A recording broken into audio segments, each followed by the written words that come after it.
Session is resumed. Senator Lacson, is the majority leader there or the chairman of finance? They're not just here, Your Honor. I see. President. Session suspended. Thank you, Mr. President.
Lagi ka mananalo pag ang bet mo hindi darating on time.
Ano kaya rito?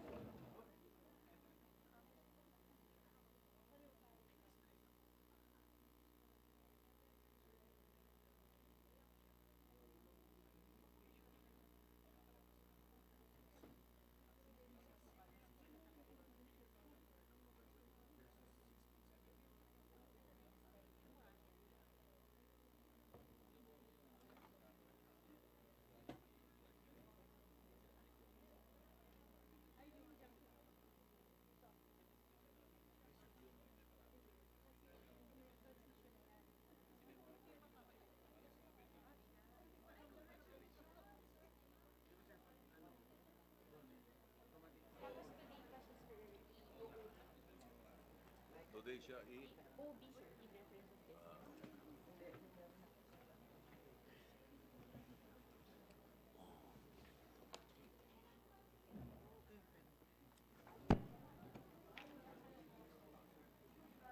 okay.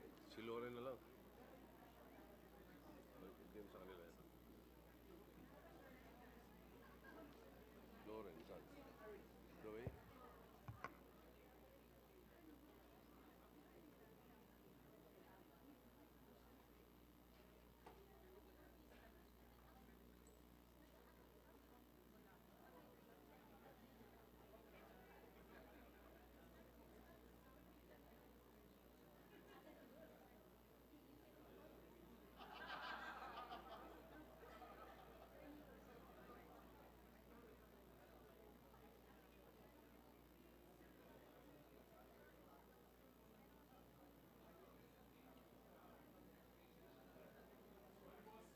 Okay lang.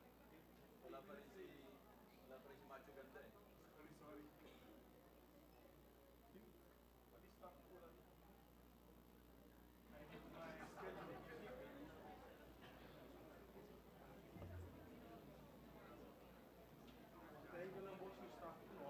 Wala rin si Macho Ganda, wala pa eh.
partner.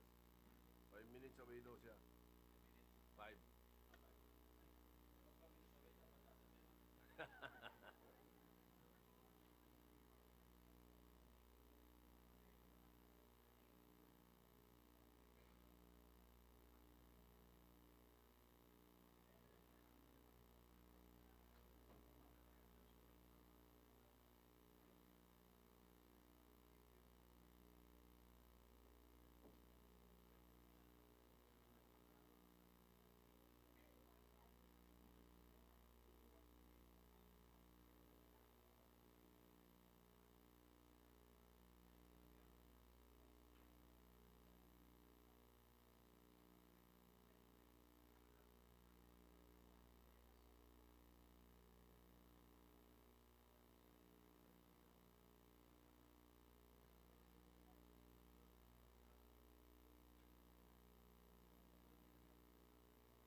sinabihan sila ni, sinabihan sila ni,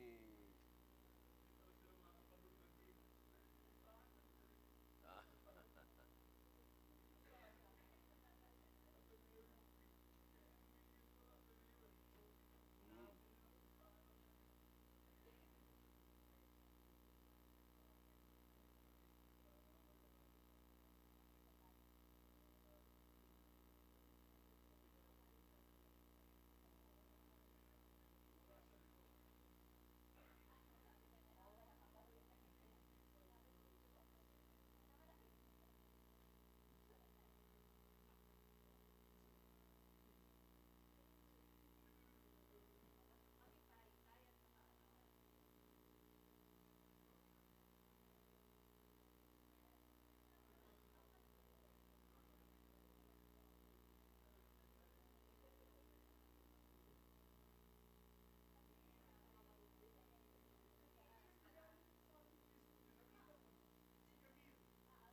Hingi ka lang ako ng kopya.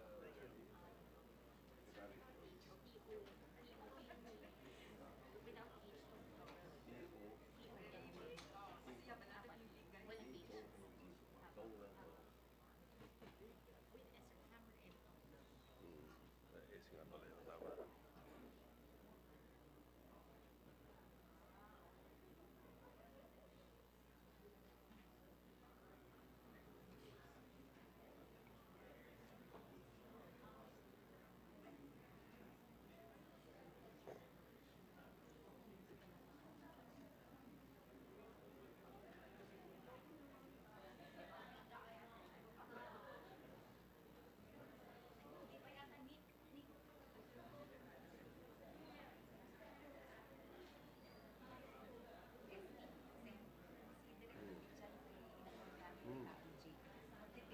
Oo. Okay.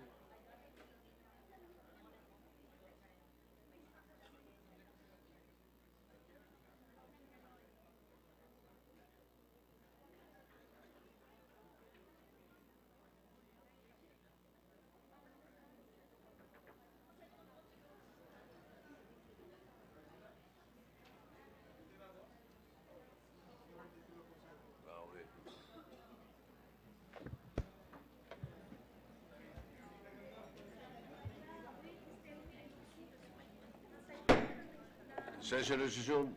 Majority Leader. Mr. President, I move that we resume consideration of House Bill number 8169 on the committee report number 538 of the Act appropriating funds for the operation of government of the Republic of the Philippines from January 1 to December 31, 2019, and for other purposes. I so move. Any objection? There being none, the consideration of 8169 is in order. Under the agenda this morning, Mr. President, is the interpellation of the general principles. With that, may we now recognize the sponsor and chairperson of the Committee on Finance, the distinguished senator from Antique, Senator Lauren Legarda, and the first on the list to interpellate the distinguished senator is Senator Ping Lacson of Cavite, the distinguished gentleman from Cavite. May we recognize them both. The lady from Antique, Chairman of the Committee on Finance, is recognized, and to interpolate, Senator Ping Lacson. Thank you and good morning, Mr. President.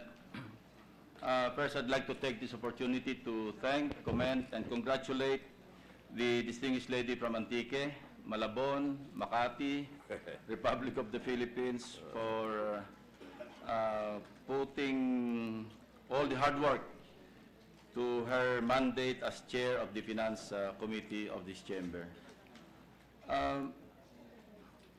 However, I'd like to be clarified on certain matters and issues concerning general principles, as a matter of fact, Mr. President. And number one on my list of topics would be, of course, pork barrel. The first question is, what is the state policy on pork barrel in the context of the Supreme Court ruling on Belgica versus Ochoa? Of course, it goes without saying that before that question is answered, we'll have to agree on the definition of pork barrel, including acts You mean the Supreme that are Court deemed ruling? unconstitutional by the court in the said ruling. May this representation get the opinion of the distinguished sponsor in this regard, Mr. President? Mr. President, of course, any post-enactment is not allowed. Any post-enactment or intervention of a lawmaker. We all know that the General Appropriations Act is the most important policy legislation of Congress. And as the President's budget traverses the legislative journey coming from the SONA to the lower house, Congress, and then to the Senate, and then the bicameral conference committee, we go through the process of legislation just like any law, and therefore amend along the way, both committee and individual amendments. However, any post-enactment, unlike before the Supreme Court decision, post-enactment is no longer allowed.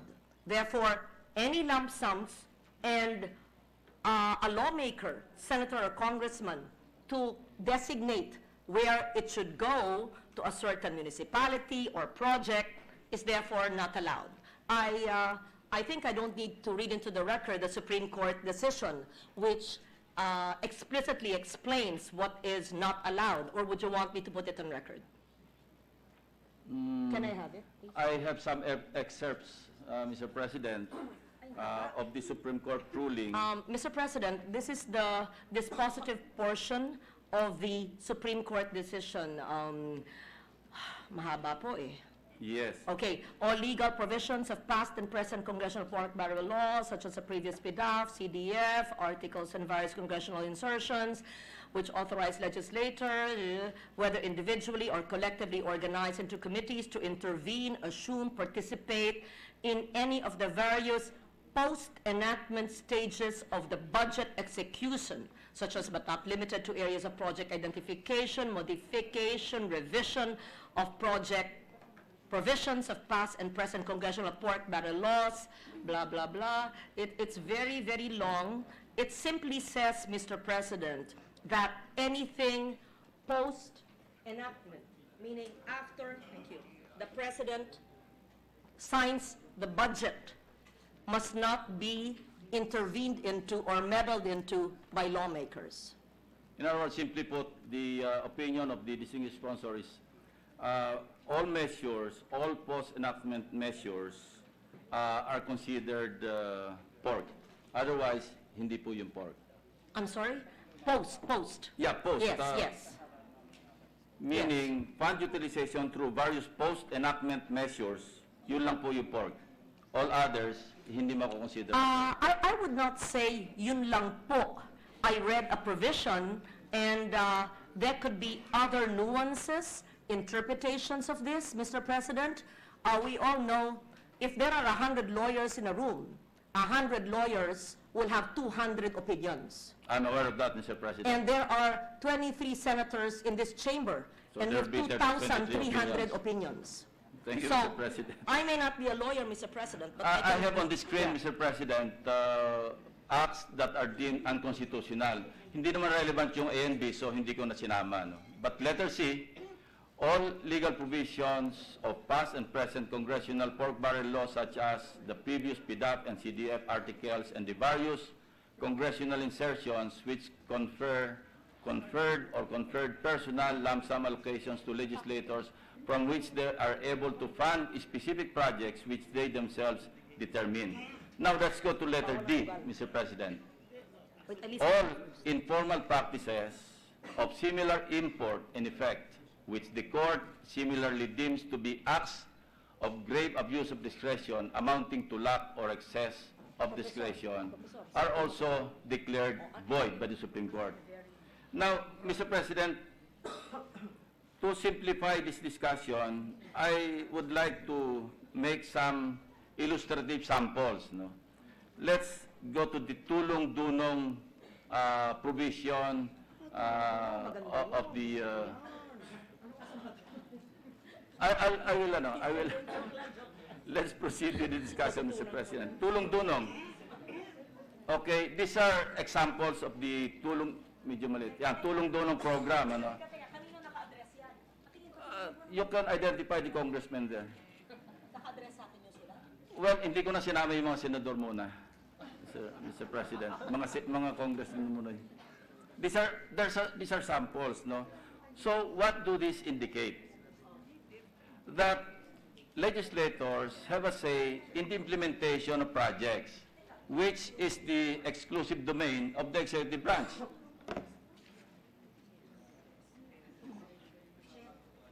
Under CHED. But who are implementing this, the tulong-dunong projects? Isn't it the legislators? Mr. President, yes. I learned about tulong-dunong when I became chairman of the budget, especially because I would hear about it from congressmen and some senators who were congressmen before, who are in this chamber today, who are experts in tulong-dunong, like Senators Recto and Subiri. Well, Mr. President. Let me finish, Mr. President. All I'm saying, no, don't be defensive, Majority Leader. All I'm saying is that tulong-dunong is not the creation of a congressman or senator. It is a program of the Commission on Higher Education, even while we did not have the free tertiary education law yet. that gives free college education for state universities and colleges and tech-voc state institutions and local government colleges, Tulong Dunong would assist in tuition fees I know that, Mr. of President. indigents. We're talking here of the Constitution. We're talking here of the Yes. budgeting process. Yes. We're talking here of the Supreme Court ruling on Belgica versus Ochoa. Like, take, for example, this particular letter no, addressed to, look, relative to our congressional allotment for the Commission on Higher Education, may I wish to endorse you, mali pa nga eh, to my official congressional focal person who will facilitate the coordination of the application for scholarship grants. Then this is implementation. If this is not implementation, tell me what is, Mr. President. Ano po? If this is not implementation of a project named or under the Tulong Dunong program, Okay. tell me what is. Ganito po. Tulong Dunong is a laudable program of the Commission on Higher Education. It should be the CHED and the SUC or the private HEI that should be implementing it. For example, if I were to put Tulong Dunong as an amendment, I will not name the beneficiaries in a college or university. Let the CHED implement it. But they're the ones determining who are the beneficiaries. As a matter of fact, some legislators are even distributing the checks themselves. I don't know that. I've So, never done is that that- in my 3 terms. So I go back to my previous So I'm question. not Is in a that position pork? to answer that. I go back to my previous question. Is that pork or not? That's pork. Is that Sir, pork or not, Mr. President? I think it's lechon. Yeah, it's lechon. It's pork. Mr. Yeah. President, just You know, to- if it looks like pork, it smells like pork, it tastes like pork. chopped like pork, then it must be pork. Yes, Mr. President, kaklaruhin lang na po natin para po wag naman masira ang programa ng pamahalaan na tumutulong sa maraming mahihirap na kabataan. Maganda po ang tulong dunong. At hindi po mali at masama na may kongresista o senador na nag-aamenda para magbigay ng tulong dunong sa ilalim po ng CHED sa kanyang distrito. I don't think we're on the same page, Mr. Yes, President. however, It's a Mr. laudable President, project, as but you the said. CHED should implement it. Yes, but the legislators have no business implementing projects because that's the exclusive domain or jurisdiction of the executive branch. Opo, hindi po dapat may post-enactment by post-identification of beneficiaries. Sa mesa ko. How much is the tulong dunong budget under the NEP, Mr. President? And then under the House version and eventually under the Senate version? Under NEP muna. 1.9 billion, Mr. President. 1.193, Mr. Under President. the NEP. 1.193 billion under the NEP.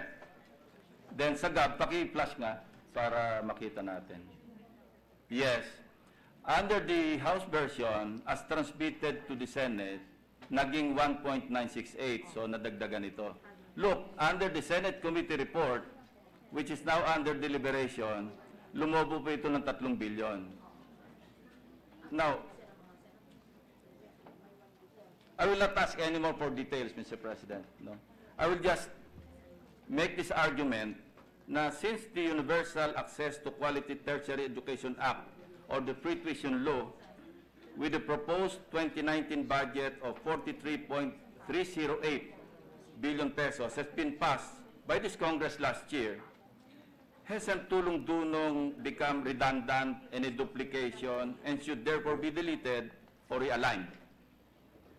Di ba dapat i-realign na lang natin yan, i-augment na lang natin sa Free Tuition Act na pinasa natin last year. Because right now, ang budget ng Free Tuition Act, 43.308 billion. So kung dadagdagan natin ng 3.08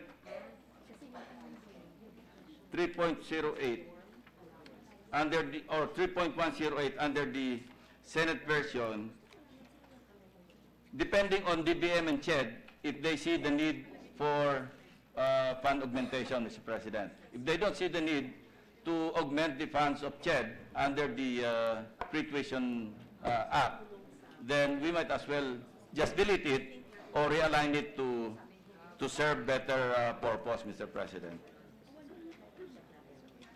I don't think the sponsor is listening to my question, Mr. President, because I was addressing your earlier question and discussing with LBM, I apologize for that. Mr. President, the 43 billion under the tertiary education law is sufficient, Okay. I believe, to fund the tuition.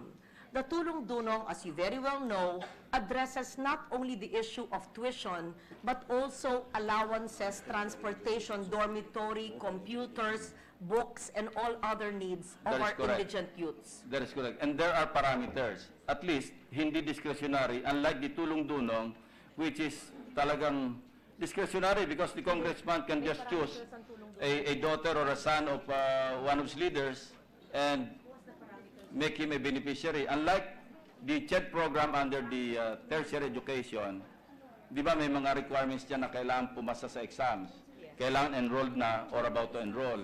Di ba mas maganda yung programa na yon? So why don't, and it is definitely a duplication.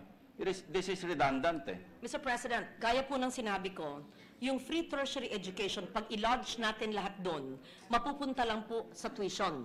Yung mga No, Mr. President.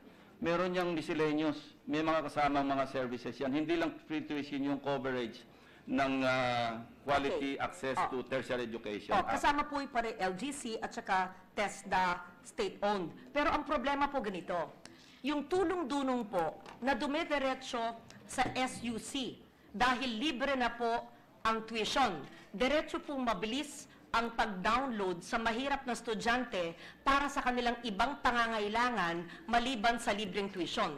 Pag dinadaan po sa CHED, sa experience ko, ay dahil libre na po ang edukasyon, the download po ng CHED sa SUC o sa EGC ay mas tatagal po ang proseso at ang bata ay merong libreng tuition pero walang dormitoryo, libro, computer or pangangailangan. Kaysa pagdiretso na po ang tulong-dulong Kasama sa po lahat yan. HAI. Andito po may hawak na kopya ng batas yung aking staff. Kasama po lahat yan doon sa Quality Access to Tertiary Education Act. Ang point dito, Mr. President, at least may mga requirements, may vetting process, yung tertiary education, yung access to quality tertiary education. Unlike the tulong-dunong program, this is discretionary and arbitrary. Mr. President, Wala, it's on the discretion of the legislator to choose who will benefit doon sa kanyang tulong-dunong program. may I put into the record, Mr. President, I'm not the author of this tulong-dunong. This has been here since before we No, I'm not became saying that you're the senator. author. What I'm saying Yes. is it has become irrelevant, it has become redundant, it is now a duplication of the act that we passed last year. Ito po, meron pong hindi po discretionary to dahil po merong mga requirements. Ito po, graduating high school students, dapat ang kanyang general weighted average ay at least 80% sa third year at 80% sa first 3 grading periods ng fourth year. Students who earned units in college, weighted average passing grade at least 2 semesters and enrolled in identified priority courses in HEIs.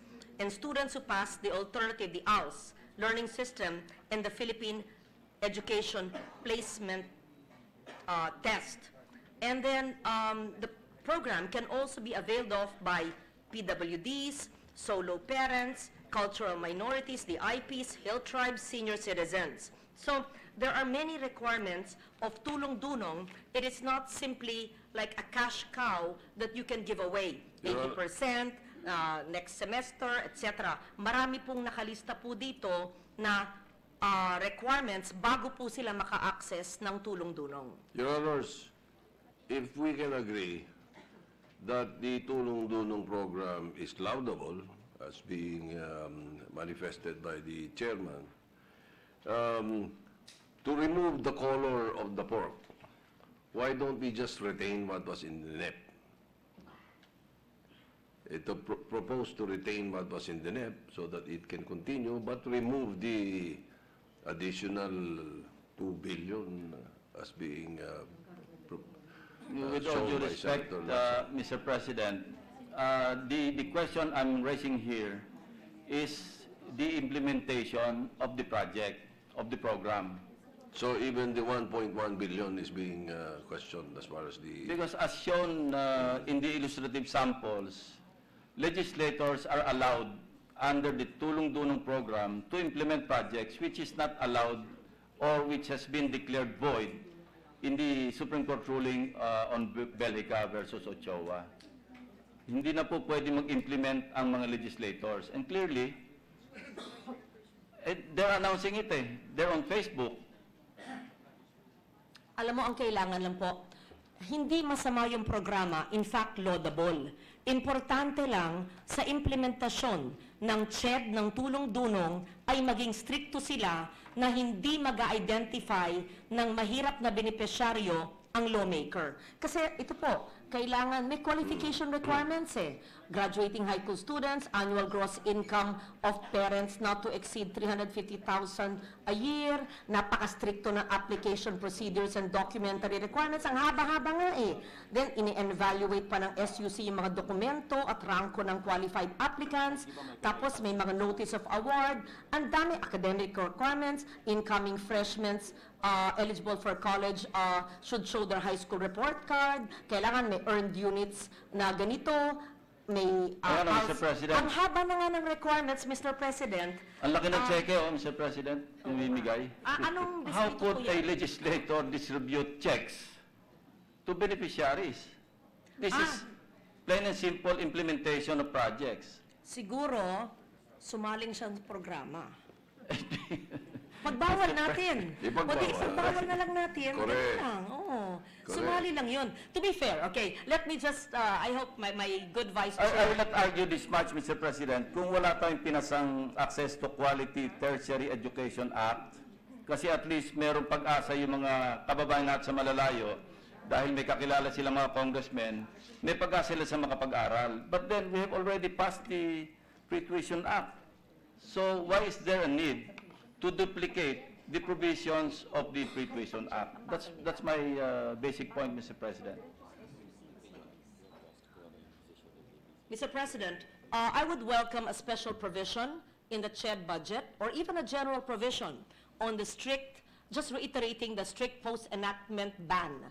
I will follow your lead. I'm in agreement with you. Now, Mr. if you would President, like to since- ban pictures, paano na yung mga re-elections dyan? Of lawmakers in events where anything distributed from the executive is done. Okay, I will go with you.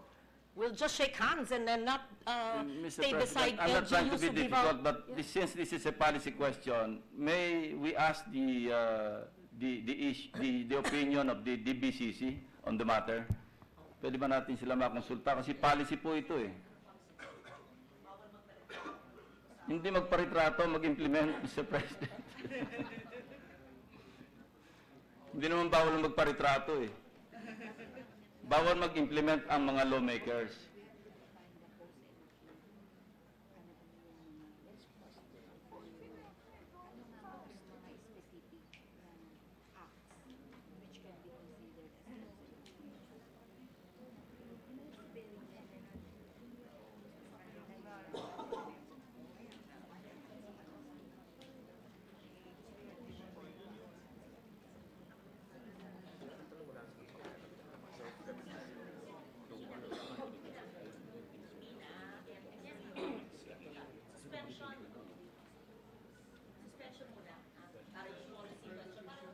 Session is suspended.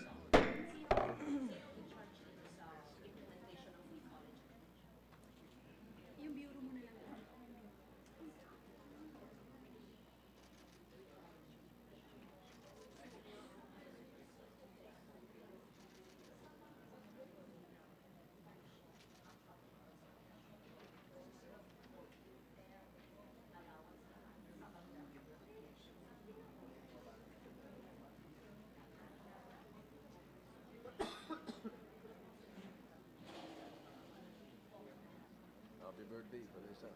God bless.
sinabi ko na. Hindi kaya nga yan malaki siguro yung bago. Actually, mag-o-ongot yun. Marami na sa commitment sa MPP. Pero sa akin naman, issue sa policy area.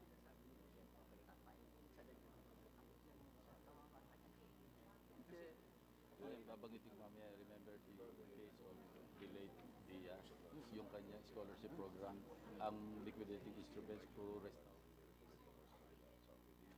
Sinabi ng pinangako naman nila, sige, ilalagay nila doon sa anti-money laundering office tagal na sa Pagcor yun. Magaling naman. Okay. So ngayon, sinabi na ilalagay na siya ron, di ba? Mukhang ngayon, balita nila kagabi, meron na namang inilalagay na ibang tao. So parang baka nakakalimutan ni DG. Maalala mo sa chairman, sa pang-usap natin, yung nirekomenda ko, di ba? Michael Bukala, noon napangako na nila DG noon yung sa akin yun. Di ba? 20 years na siya sa Pagcor. Mga 2-3 months ago pa. At inulit.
Session is resumed.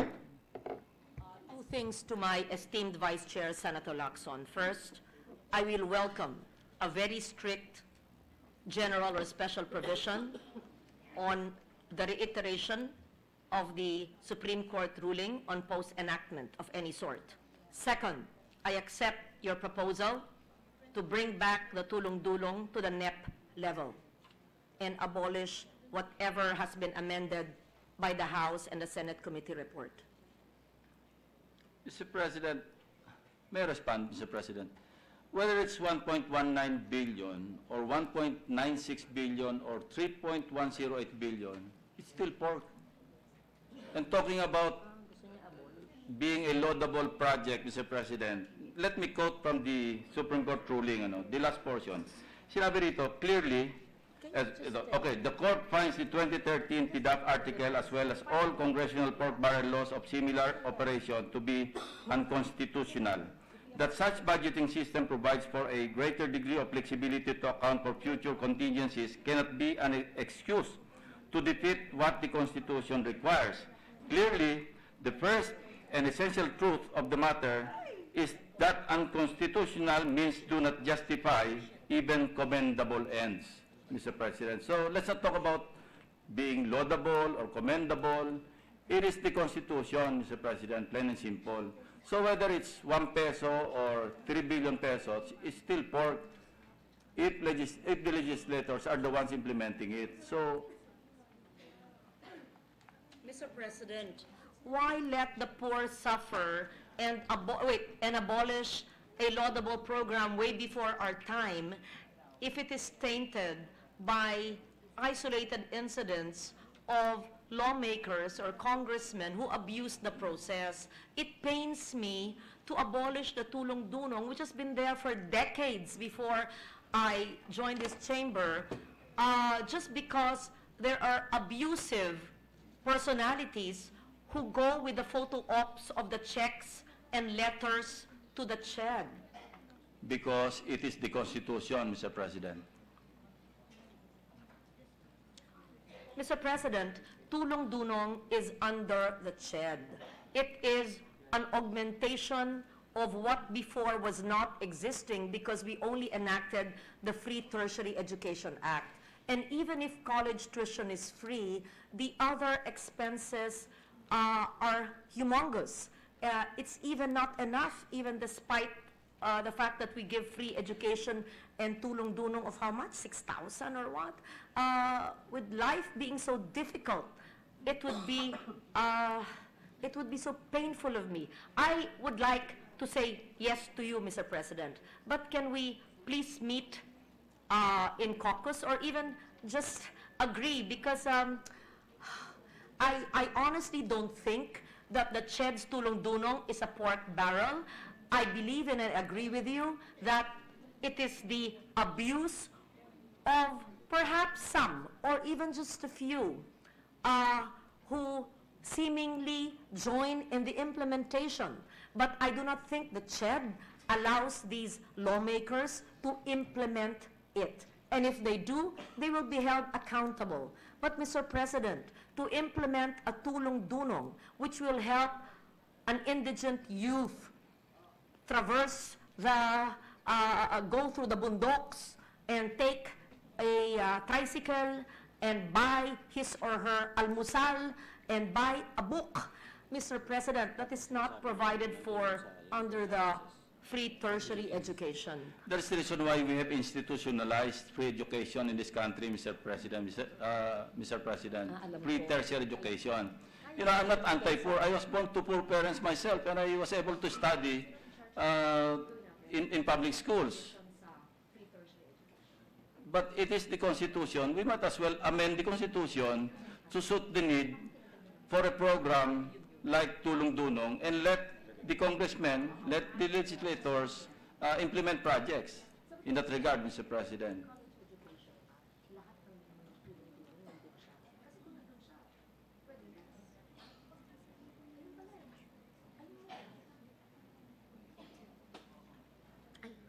So tanggalin natin.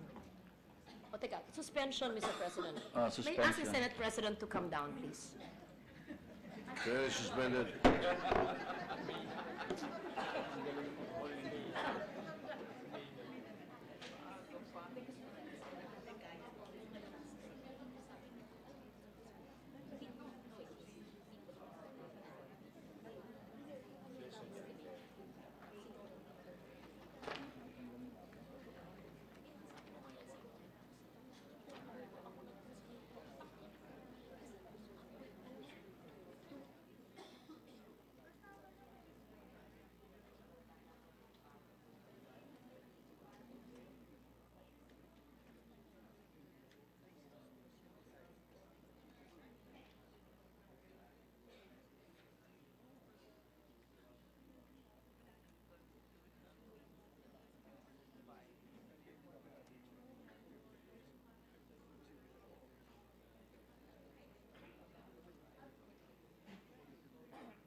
Session is resumed.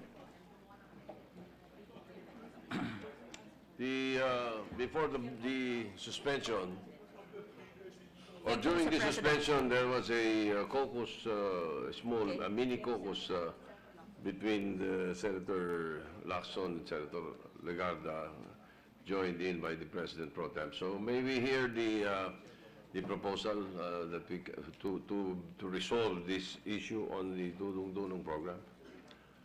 Bakit tayo matatapos ng Friday? May we ask the President Pro Tem? Mr. President, I understand the concerns of Senator Lacson and that of Senator Legarda, and maybe how this should operate is that nothing prevents a congressman from endorsing a potential scholar for as long as rules are followed, vetted by CHED. So maybe we should write a special provision in this fund that the congressman is allowed to endorse subject to the regulations issued by CHED and the vetting of CHED. Halimbawa, since these are allowances to be given, halimbawa to poor students, then the CHED would have rules governing this. The endorsement should follow these rules. Hindi naman pwede siguro, bilyonaryo, bibigyan mo ng allowance. Ito para sa mga mahihirap to. So dapat yun ang sundan ng CHED. So the congressman may endorse, subject to the regulations and the vetting by CHED. So maybe at the appropriate time, Senator Lacson, myself, and Senator Legarda can write the special provisions on this matter. Thank But you. it cannot be denied, Mr. President, that the tulong-dunong or the universal access to quality tertiary education is a big tulong-dunong. That is correct. Because the concept is the same, the implementation is the same, practically the same anyway, because I think the Free Tuition Act is more comprehensive That is in correct. helping poor students. Correct. The problem is, laging kulang ang budget for That's why we education. should augment the budget of Correct. the CHED Correct. to support the Free Tuition Act. The So we might as universal well- access to quality education. Yes, That is we might correct. as well transfer the amount, the fund intended for tulong-dunong. That's fine with me. I have no problem with that. My understanding is it should all be the CHED to begin with. And they should vet. And basically to implement Yes. the Universal Access to Quality Education Act. Yeah, I agree. I was supposed to suggest the same proposal, Mr. Correct. President. Thank you. Thank you, Mr. President. All right, so I agree, and I thank Senator Lacson for his wizened intervention, and of course, grateful to Senate Pro Temp Ralph Recto for helping me craft the special provision that will be acceptable to all senators without abolishing or depriving our indigent youths of their necessary assistance. all right. So we can move on? Moving on, Mr. President. Yes, thank you.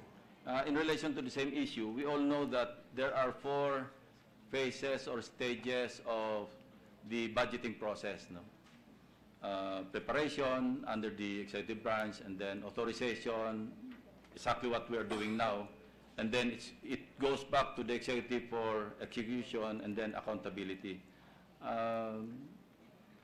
May description po ako rito. Preparation is tedious. Ano? Authorization is dubious. Execution is complicated.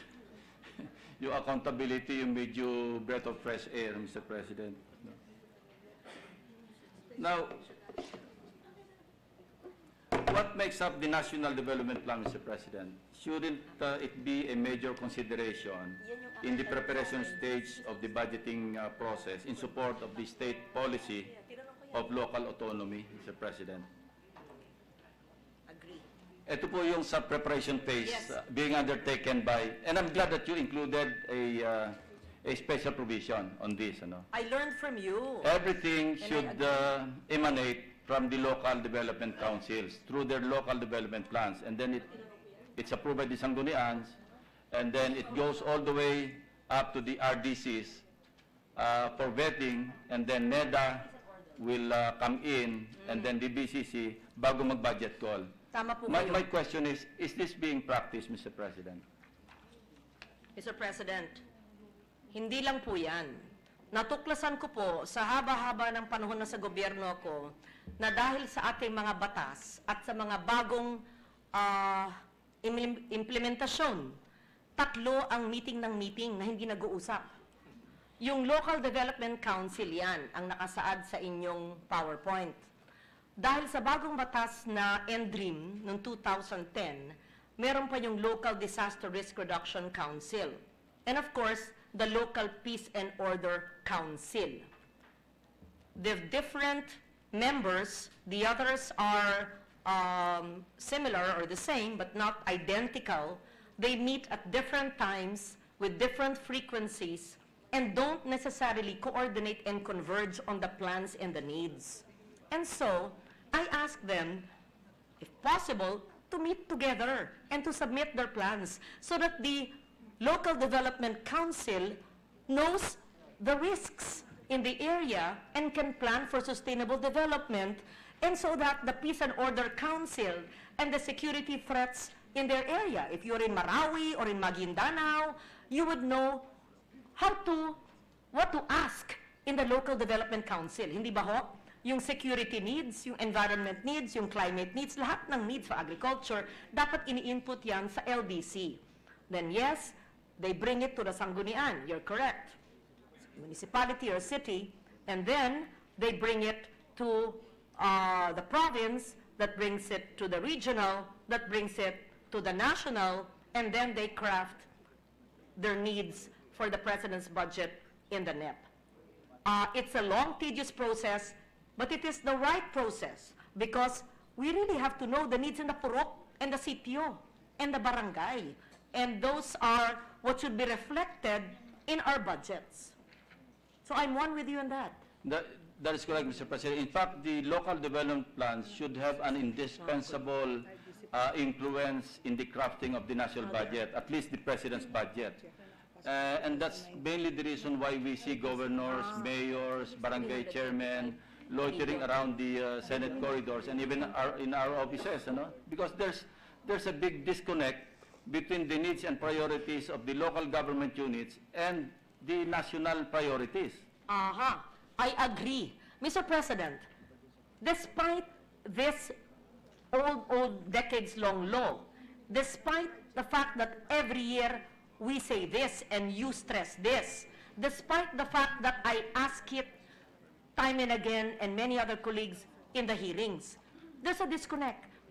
I go to the remotest barangay, sa bundok at sa ilog at sa mga lawa, hanggang footbridge hinihingi. Sabi ko, bakit hindi nyo sinabi sa inyong kapitan, sa inyong mayor, 4th, 5th class municipal, hindi alam ng gobernador, hindi alam ng region. Tatawag pa ako, either sa ASEC, sa USEC, o minsan sa kabinete, sa maliliit na bagay. O yan, pwede yan.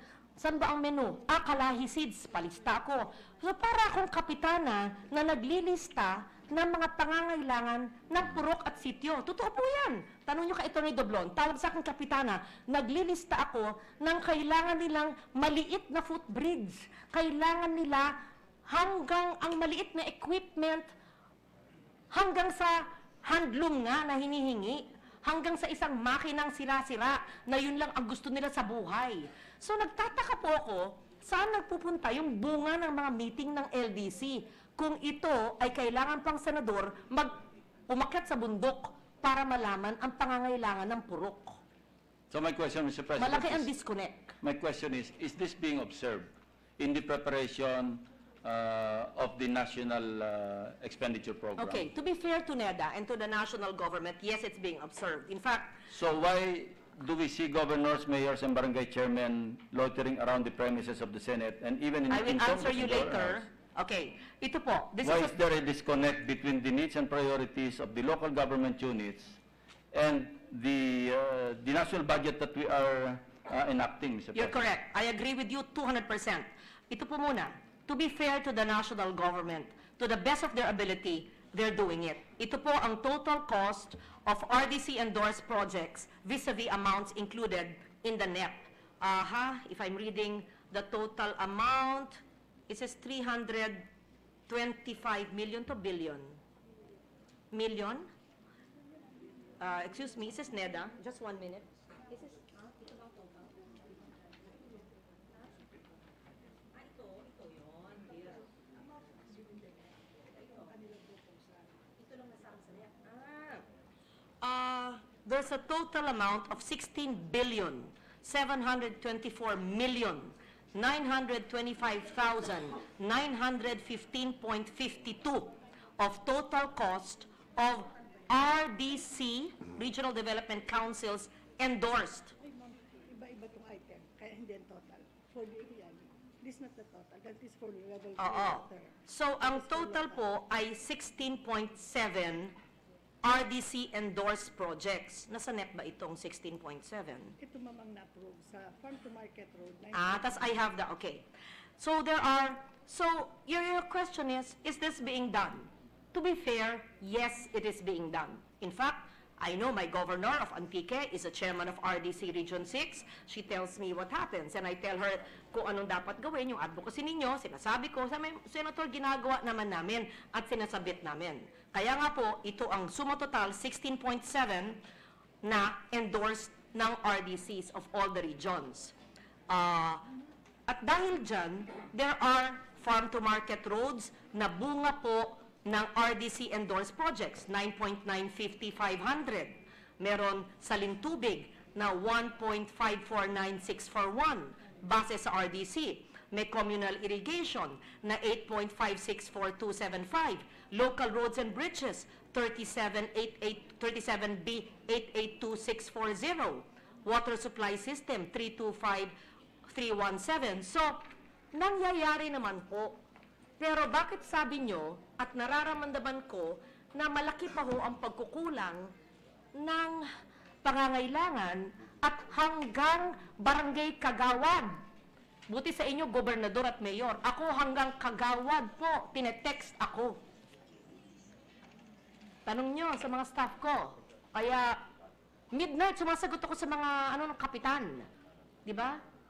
Barangay kagawad ng Camiguin. And this is not without basis. No, ibig ko sabihin, hindi sila, so, maaring ginagawa, pero hindi po inclusive masyado yung proseso, maaring napopoliticize, hindi nasasama yung iba, maaring yung kapitan siguro na hindi gusto nung mayor o gobernador, hindi hinihingi lang ng tulong. I'm just trying to explain bakit may proseso na maganda at may output naman in all fairness to the national government, pero malaki pa rin ang disconnect. And you're correct. Loitering all over the place. We entertain them and cannot say no. They're all in the lounge. Asking for projects which they said are not funded for decades. And I'm shocked that they can't even get through their mayors, governors, and RDC. So, help me. Where is the disconnect? I think it's politics. Maybe they're being excluded if they're not aligned with the local chief executive.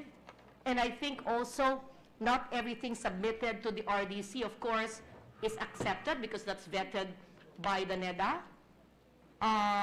And third, because of the nature of our country, because we are an archipelagic nation of 7,100 islands, how can we actually know in central imperial Manila the needs of Simunul in Tawi-Tawi?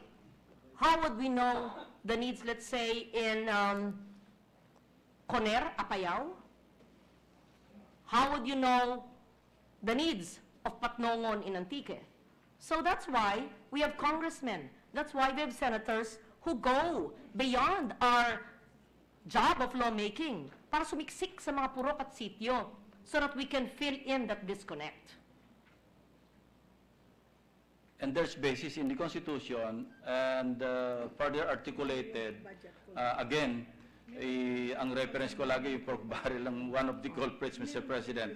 Look at this, considering that the local development councils are instrumentalities, underbelly ka po ito, whose functions are essentially geared towards managing local affairs, their programs, policies, and resolutions should not be overridden nor duplicated by individual legislators who are national officers that have no lawmaking authority except only when acting as a body. Mr. So, President. kaya nagkakaroon ng disconnect because district representatives are not attending the local development council meetings in the crafting of the local development plans. They are members, Mr. President. They are represented even down to the barangay development council. That's in the local government code. Kasama sila sa local development council. Hindi ba dapat doon sila nakipagbakbakan? Hindi raw kasama. No, they are kasama, Mr. President. Advisory committee lang, sabi ng NEDA. They can attend, they can debate, they can discuss, they can participate, they can propose, and there will be their voices in the halls of Congress. I am informed by NEDA that their district representatives are members of the advisory committee, but not, what do you call them, the RDC, but not members of the RDC, but they're advisory, so they can attend. But they can send the representatives to attend the barangay development councils, They should. council meetings. In fact, that's what I will They do can when I'm attend. congressman, because I believe so much in this You process. should do so, Mr. President. No, I'm already doing it as senator. You should attend Yes. the... Barangay. No, the local development council. Local Development Council. And you can debate, you can Yes, discuss, you can yes. propose your own Para projects. malaman natin yung mga, alam mo, hanggang spray, hanggang spray sa dengue, hinihingi. Would you believe, hanggang mga net, mosquito net, sa DepEd schools, hindi, screen. Hanggang po sa mga screen sa DepEd school, dahil maulan, ay kailangan. Bakit tatawag po sa senador? Hindi ba alam ng inyong DepEd supervisor, superintendent, at ng principal? At hindi pa nakakarating sa mayor at sa gobernador. The-text sa amin, sa chief of staff ko, kailangan ng net. So talagang may pagkukulang. Tama kayo. Dapat ilagay natin special provision. Senator Recto can do that again. No, maganda ito. Na lahat ng congressman, Mr. President. kailangan may representante sa local development council. Mr. Kaya walang President, talo may si I- Senator Recto sa bawat presinto sa Batangas kasi ginagawa niya yun Ganado. Diba? Mr. President, may I, just to respond to the comment of NEDA that district representatives or congressmen are not members.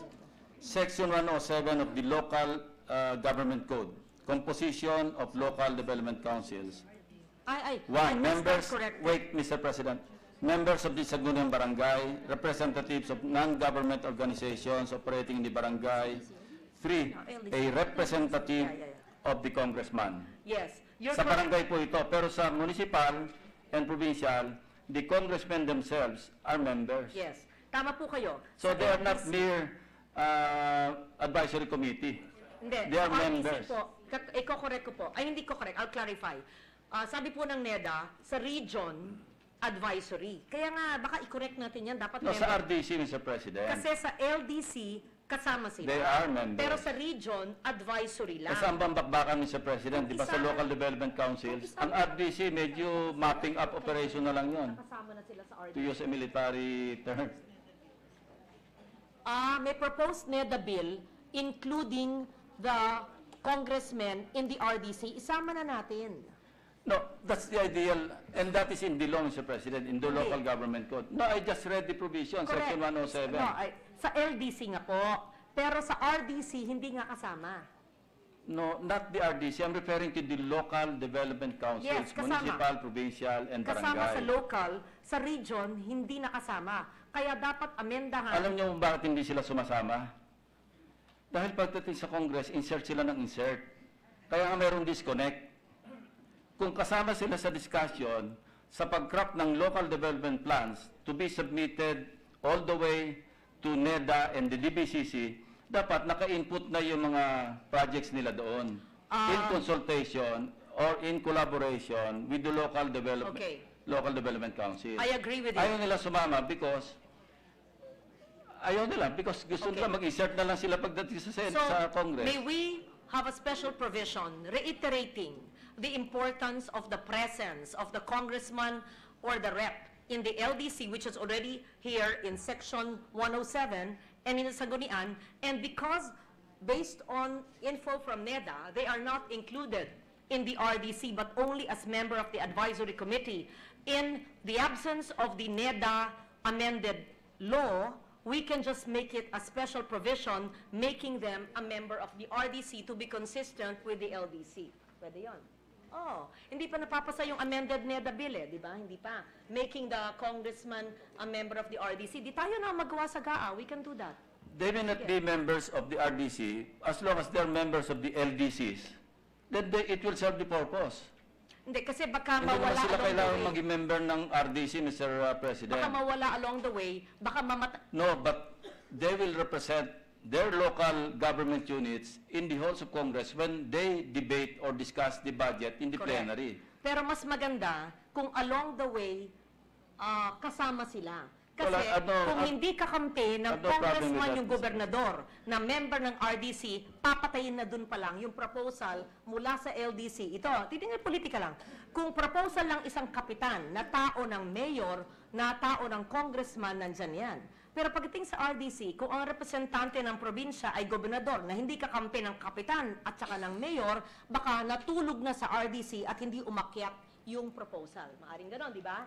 Kaya kailangan yung district rep, alam niya mula sa simula hanggang maisabatas, i-shepherd niya yung pangangailangan na tulay. That is correct, Mr. President. Oo. Ayun, di nag-agree. Hindi, that is supposed to be the situation. Na yung congressman, kaya hindi sila insert kasi vetted na in the local development councils, of which they are members, yung kanilang mga projects in their districts. So, ang ibig niyo sabihin po, na ang ini-insert nila, or no, hindi na kailangan Hindi na mag-insert. mag-insert. Hindi na kailangan mag-insert. Pag sa NEP pa lang, tama na. Kasi I-depend na lang alam nila. nila yung pangangailangan ng purok. Yes. Tama po kayo. So, i-depend nila pag may nakikialam na aalisin yung project ng Oo, kanilang alam districts. nila. Alam nila na properly. Ito yung tulay Yes. na 2 ilog na naglalakad ng ilang oras, kailangan ito. Ganun, dapat alam mo ang distrito mo. Tama po kayo. Kaya gagawa kayo ng special provision para po isaad. No, importante I'll to. pass it on to the Senate President Pro Tem, Mr. President. Senator Recto, who's an expert in local government, will craft that special provision because I am so supportive of that. I'm a believer that all politics and all governance is local, not local province or municipality, barangay, purok. And if we make all these government resources accessible to the poorest of the poor in the puroks, then we will not have insurgency or poverty, believe me. You're correct. Let's do all this and make sure mag-simmer down sa pinakamahihirap ang That is correct. development. That is correct, Mr. President. And kanina, sinabi ko nga, articulated sa Belgica, kaya nagkakaroon ng overriding sa duplication ng mga individual legislators kasi nga, wala silang pakialam doon sa needs and priorities of the local government units. They do it themselves. Whereas, if they attend the local development councils and participate in the discussion, then they know more or less the needs and priorities. So, anyway,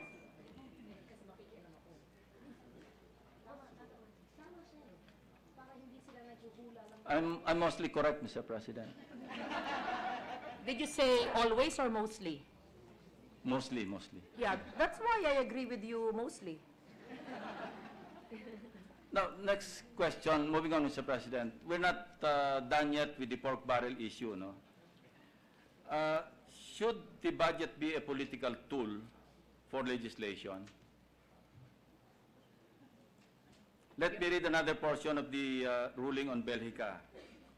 The court finds an inherent defect in the system which actually belies the avowed intention of making the equal the unequal. In particular, the court observes that the gauge of PDAF and CDF allocation or division is based solely on the fact of office, without taking into account the specific interests and peculiarities of the district the legislator represents in this regard. The allocation, division, limits are clearly not based on genuine parameters of equality wherein economic or geographic indicators have been taken into consideration. So, we'll proceed now to the admission made by no less than the majority leader of the House. Ito, sabi niya, all congressional districts to receive equal budgets.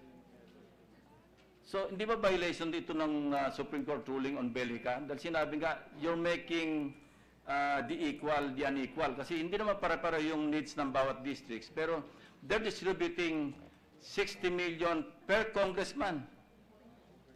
And that's another tacit admission that pork is alive and kicking, Mr. President. By the way, dinamay pa tayo. Mr. President, distinguished sponsor, meron ba talagang 200 million ng mga senador? Madam Sponsor. No, Oh, your question. I cannot speak for a congressman, Mr. President. no. But she also accused the Senate of giving out a uniform 200 million to each senator. My question is, meron ba talagang 200 million ng bawat senador? Mr. President, you know, since I assumed the chairmanship of the Finance Committee, you know in every caucus and even personal conversation, they asked me, ano ba ang kayang amendments? I said, can you leave it to my discretion? Just submit what you believe is needed, whether it's a helicopter, which you and Senator JV recommend for the PNP or the PNP Command Center or body cameras, or it's a seaplane, which you said is needed, or it's an immigration building, which you said that should be built, or it's the UP system dormitories, or it's scholarships or farm-to-market roads, or an airport on Bukidnon, or et cetera, et cetera. I don't think the totals to 200 million. It could be more, it could be less. So there is no cap, there is no limit, there is no smaller or bigger. It would depend on the need, as you say, of the constituency, of the district, of the province, and of the agency. And every agency writes me, the vice chairs, every barangay captain, congressman, mayor, etc. But because you gave me that duty to suri all of these requests, then I do, to the best of my ability, we assess it along with the LBRMO staff. Kailangan ba ito? I'm sorry, hindi pwede ito, hindi kaya ito. So there's no such thing as 200 million or 2 million, but it could be any amendment of any senator because that is part of legislation. Will you agree with this representation that distributing 60 million to each and every congressman, all 297 of them, would constitute pork? First of all, I cannot answer that question because I am not sure that the basis of that question is accurate because I do not speak for the good congressman from Bicol.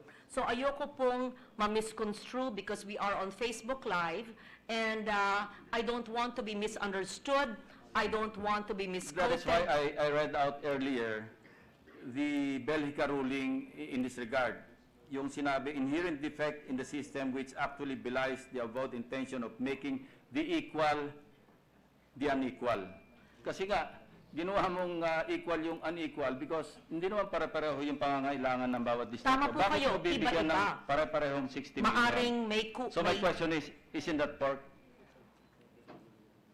In your honest opinion as chair of the Finance Committee for many, many years, is that pork or not? Mr. President, ang dapat po ay ang congressman alamin ang pangangailangan sa LDC hanggang sa RDC at maaring higit pa sa 60 million ang pangangailangan ng kanyang distrito. I'll show you that it's more than 60 million. No, most of them or all of them got 60 million, but some blessed few got more. But In fact, let me much just- more. I'll show you later. Let me just But clarify. Please answer my question first. In your honest opinion, is that pork Let or me not? just clarify first, lest it be misconstrued. This is not 60 million cash. This is probably I know that, Mr. 60 million identification of projects that Ay, can be eto na naman implemented tayo, in Mr. their President. districts. It's not for you. It's just to educate everyone who is watching. Tilking dangkam yung discussion na yan, Mr. President. Yung they're not holding the cash. We know that. It's lots in all the agencies. Pero sino yung nagpipili ng mga projects? Anyway, Mr. President, let's move on. Okay. Even the Speaker of the House, Mr. President, sabi niya, we're not going to give zero budget to anybody, even those people who don't like me at all. Nakuha na yung listahan ng mga zero budget, bibigyan sila ng budget as a gesture of goodwill, as if it's their money, Mr. President. Gesture of goodwill. mamimigay ng 60 million as a gesture of goodwill. Is that their money, Mr. President? No, Mr. President. These are issue based on discussion natin, no personalities.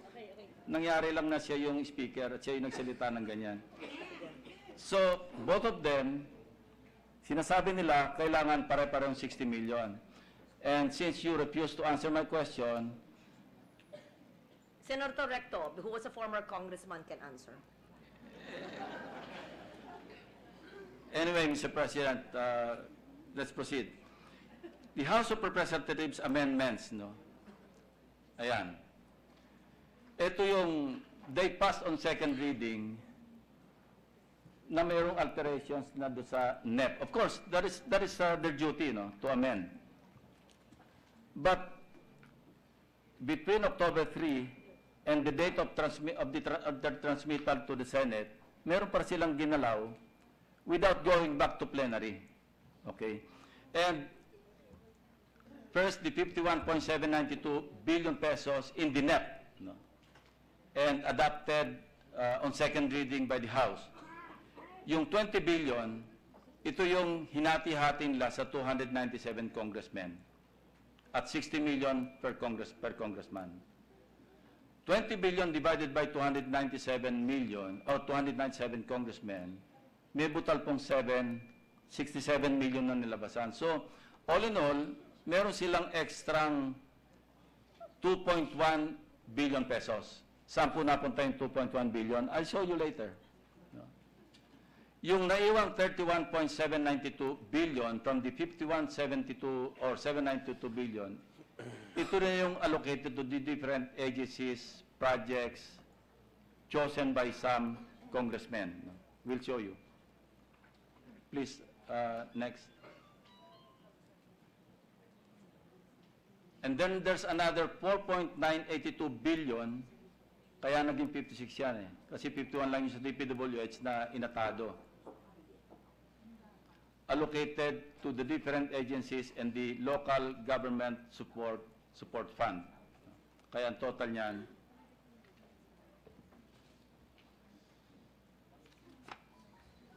now, I asked Secretary Villar, because my point, the point that I'm trying to drive at, Mr. President, is that there's grave abuse of discretion involved here.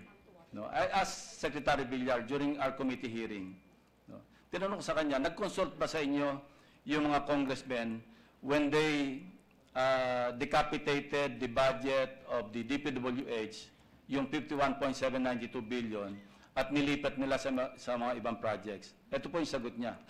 No? It wasn't part of our original submission to them. But of course, this is a discretion. Sinama niya ng DBM, but I suppose the DBM is not part of the act of Congress when they realigned the 51.792 billion. Okay. Going further, sabi niya, I would never dictate to Congress how to do. If you're asking me about those entries, that's not I think you will have to ask Congress, but we weren't really involved in that process. So, if Congress realigned, no, projects or funds for projects that were earlier vetted by DBCC, by the Department of Public Works and Highways, by the agencies themselves, isn't that tantamount to grave abuse of discretion? Mr. President, wala pala akong kausap dito. I'm hearing you and I'm asking DBM. I'm getting the figures, Mr. President. According to DBM, there's a pool of projects coming from various sectors. That's the universe of all their projects in preparing the President's budget. This was included by the DPWH. So there's remaining X number of projects. Correct me if I'm wrong. They saw some fiscal space, and they put in some additional projects in the President's budget. The DBM Secretary, of course, puts together all the needs of all sectors, of all departments. Secretary Villar is the head of one department, and his submissions and the submission of everyone in government is this whole room. If Secretary Villar put this and there was fiscal space, So DBM added this. Secretary Villar knows this, but it was probably not the initial submission, but because there was fiscal space, and I'm the DBM secretary, and I don't only do the budget of public works, but I do the budget of whole, and it is my duty to do the president's budget, so I added here.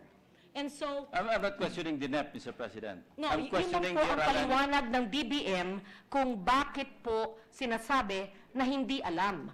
Galing po sa universe na yon na ito ang unang linagay, tapos po may fiscal space, naglagay No, we're dito. not talking here of fiscal space because these are itemized. Itemized po yung 51.792 Yes. billion under the NEP. Ang tanong ko, was there consultation made by individual legislators or congressmen or even the Congress itself when they realigned? Nagtanong ba sila sa agency na pwede ba nating i-realign to sa ibang projects ng DPWH din and other agencies like DA? Yun po tanong ko. Hindi na yung source ninyo.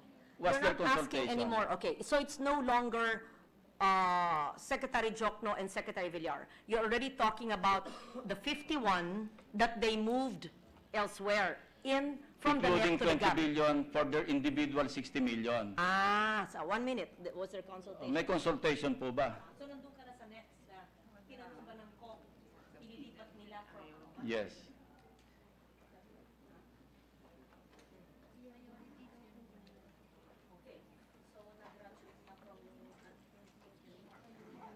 I'm not questioning the NEP kasi it underwent consultations eh.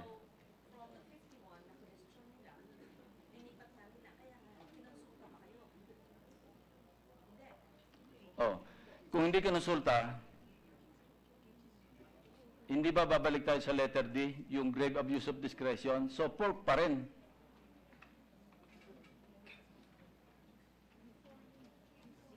How could the congressmen just identify projects on their own without consulting the agencies?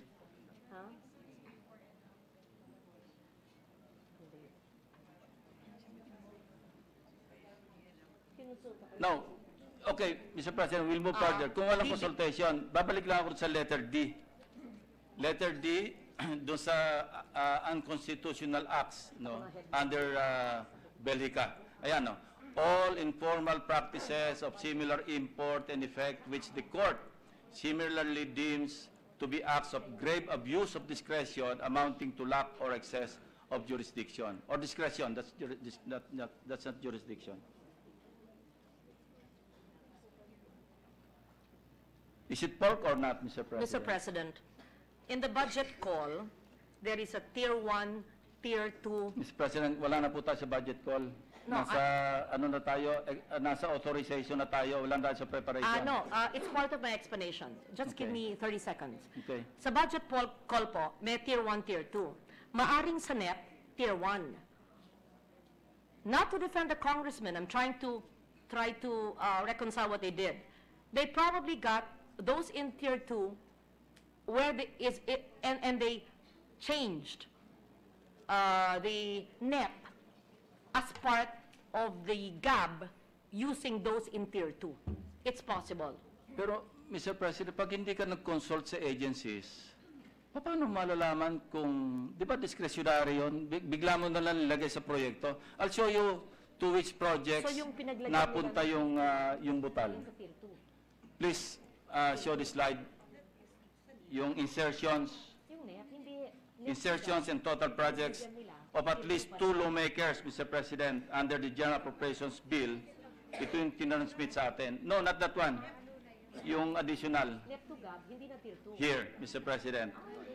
Initially, Yung una lang doon sa NEP and as approved on second reading last October 3, sabi ni Mark, hindi niya. one congressman, HOR version ng sabi niya. meron na siyang 360,405,000 pesos. One congresswoman, meron na siyang 726,710,000. Now, after October 3 and before approving on third reading, nagdagdag silang dalawa. Yung isa 1,545,901,000. Si babae, nagdagdag ng 1,545,901,000. 698,109,000 pesos. Ang total nilang dalawa under the GAB 2 that we received as transmitted. The congressman has 1.9 billion pesos. The congresswoman has 2.424 billion pesos. Now, my question is this pork or that? Madam Chairman, is that pork or pork? Mr. President, huwag kayong magagalit, ha? Hindi po ako nagagalit, Mr. President. Galit lang ako sa pork talaga. Kasi po, naintindihan ko yung proseso, na sigurado ako naintindihan nyo, iba lang siguro pananaw natin, na hindi ko po linalagyan ng mali siya. Kasi po, Ako po, mamali siya ako pag gaganyan, Mr. President. Hindi. Okay, no, Si obvious, kitang-kita naman eh. Hindi, let me just explain. I'm trying to be very understanding in the process. Kasi po, ang proseso ng legislation ay, iba naman talaga po yung final at iba rin yung katapusan sa lower house. That's a at iba sa given, atin. that's a given, Kaya po, Mr. President. ito po, it's the power of the purse. Diba? Congress has the power of the purse. So may karapatan silang maglipat, magtanggal, magdagdag, ayon sa tingin nila, karapat-dapat sa ahensya Pero hindi o sa po para sa distrito. sarili nilang projects, Mr. President. Magdagdag sila sa ibang ahensya. Okay? Can you beat this? 500 million pesos in farm-to-market roads alone in one district. Malulunod sila doon, Mr. President. Baka pinapasemento ng mga bundok. Farm-to-market roads, 500 million Sino yan? pesos just in one district. Sino kaya? Sino yan? I'll whisper to you later, Mr. President. But it's in the GAB. It's a public document. It's there. I'll show you later. Kayo na magsabi kung sino yon, kung kaninong distrito. E di maglagay ka rin sa antika, Mr. President. Bawas ka. Hindi. Turo mo sa akin, kasi kawawa naman yung probinsya ko. Yeah. Tatlong dekadang napabayaan. Kukuha ako doon ng pang-FMR namin. Oh. No, let me tell aside, Mr. President.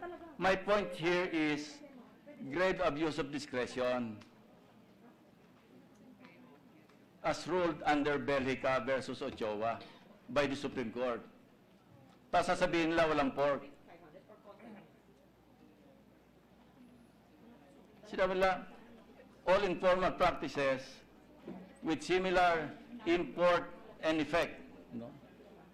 Pork din eh.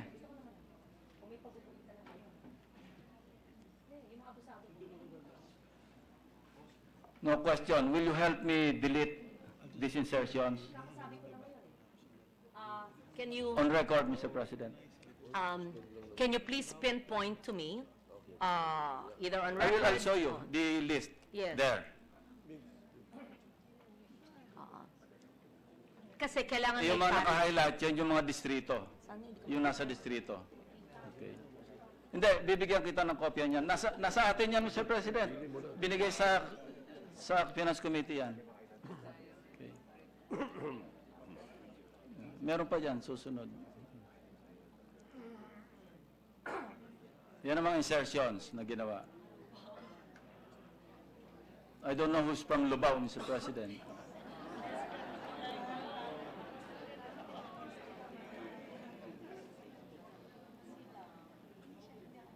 Look.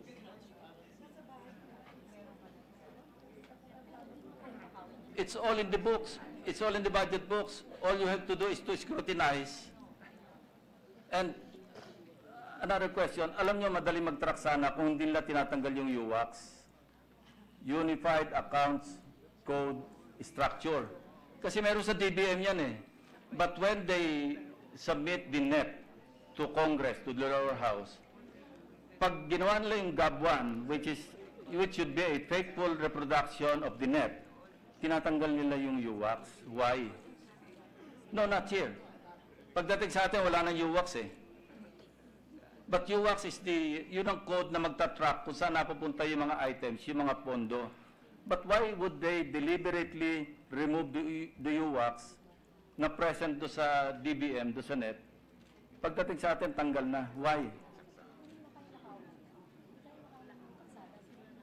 Well, hindi kaya nakawin ng kalsada, pero abuse of discretion. We're talking here of the Belgica ruling. That's why I keep on insisting there is pork, there is pork, there is pork. Letter D, please. Belgica ruling, letter D. Pakibalik nga. Ayan. Ayan.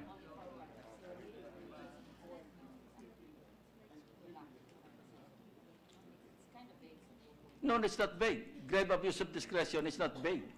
When you abuse your discretion, that's, maski nga yung lower court na re-reverse ng Supreme Court pagka mayroong grave abuse of discretion.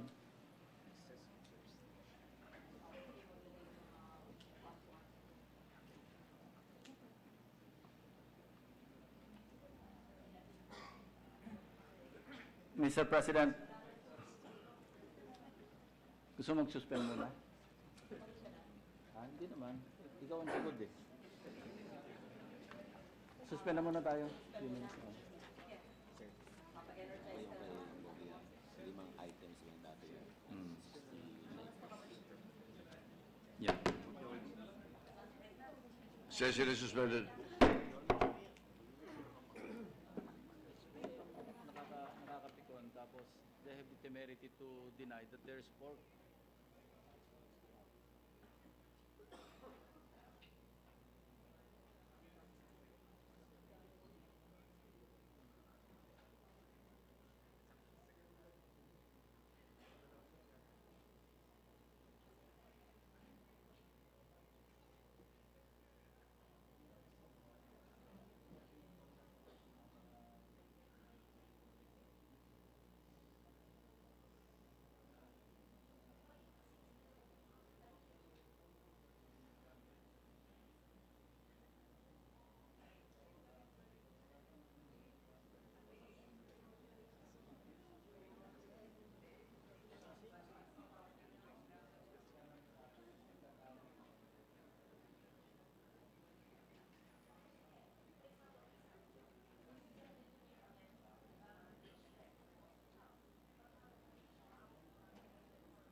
Ah, Nag-upload po kanina kung address.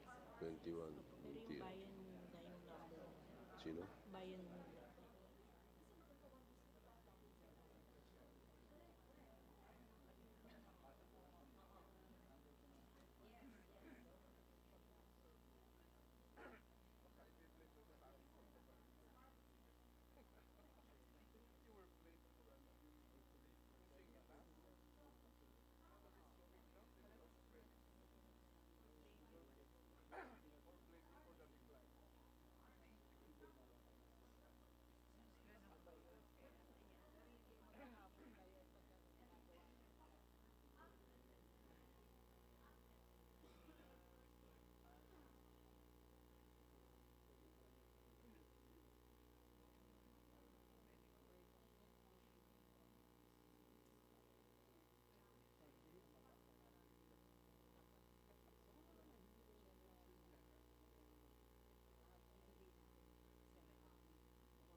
2 o'clock, gano'n yun. Okay lang, tirahan mo. Hanggang alas 12, alas 12, yung tingin na. Sige, umawat pa. Hindi, suspended. Suspended. All the way, suspended na to.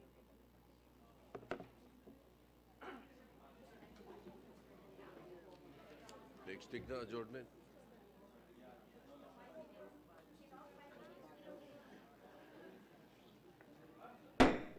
Session is resumed.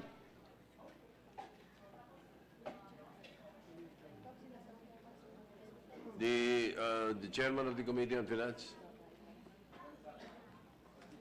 Senator Pimentel is recognized.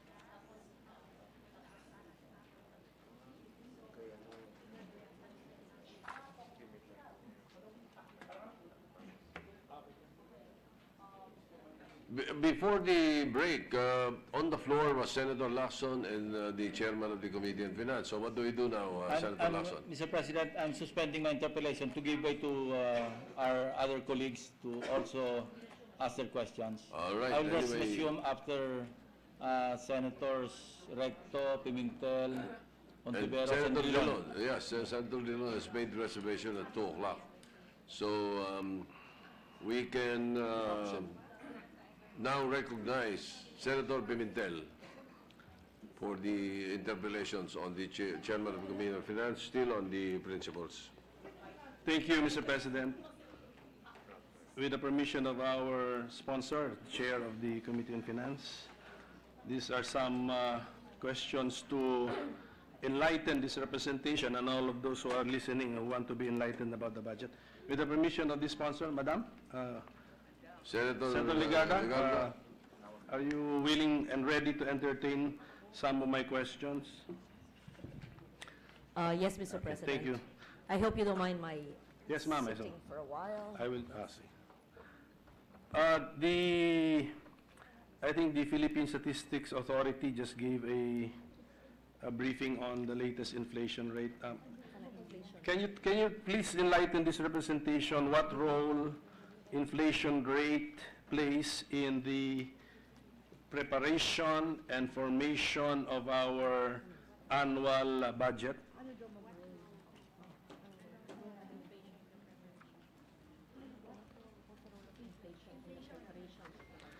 Are we using, is the official inflation rate even considered in preparation of the budget?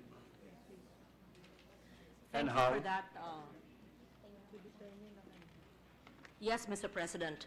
Just let's go down to basics first so that we put in context the answer. Inflation refers to the increase in the prices of goods and services over time, which is usually driven by factors which are cost and demand.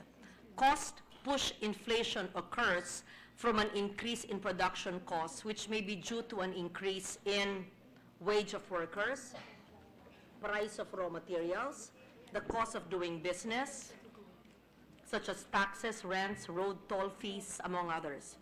And this results to increase in the selling price to recover cost while maintaining profit. The second is demand pull occurs when consumers want to buy more of a good or service than the producers can provide. With this, there is a demand for a low supply, higher demand. This competition among consumers leads them to trying to outbid one another, which drives up the prices. Inflation always refers to an increase in price.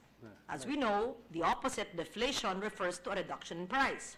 Sometimes, misconstrued, a low inflation is not a reduction in the prices of goods and services, but an increase in price at a lower rate. 6.2. So the inflation, I'll just read into the record, the budget sensitivity of 2019. The inflation rate, if it changes 1 percentage point increase, then the revenues increase by 20.5 billion. So I'll repeat, with a 1% increase in inflation rate, there's a 20.5 increase billion in revenues. and no effect in the balance, in the budget balance. Yes, no effect in disbursement and no effect. So a 1% rise in inflation means a 20.5 billion increase in revenues. May we know why? Kasi po ang pag tumataas ang, isisimplihan ko, pag nagtumataas ang presyo ng bilihin, Tax. ha? Same tax. Ang tumataas ang bilihin, nagabayad po ng buwis, kasama na po ang VAT, ang koleksyon po ng gobyerno ay tataas. Dahil tumataas po ang presyo ng bilihin at tumataas ang nakaakibat na mga buwis sa ating binibiling mga goods and services. Kaya ang koleksyon po ay tumataas. So sa bawat 1% pagtaas ng inflation, ng presyo ng goods and services, ay tumataas po ng 20.5 billion ang revenue. Masaya po si Secretary Dominguez at si... Joke lang. Hindi. For the record, ma'am. Okay, I shouldn't joke. It's not true, though. I shouldn't It's not joke. true. Okay, for the I record, shouldn't sabihin joke. na. Okay, everything So- is true except that joke. What I'm saying is that there's an increase of 20.5 billion for every 1% increase in inflation. So in the preparation for the 2019 budget, was there an assumed rate of inflation when it was being prepared? And what is that assumed rate? Yes. In the preparation of the 2019, which obviously was done last year, first quarter this year, the assumed rate of inflation, 2 to 4. 2018, 2 to 4. 2 to 4.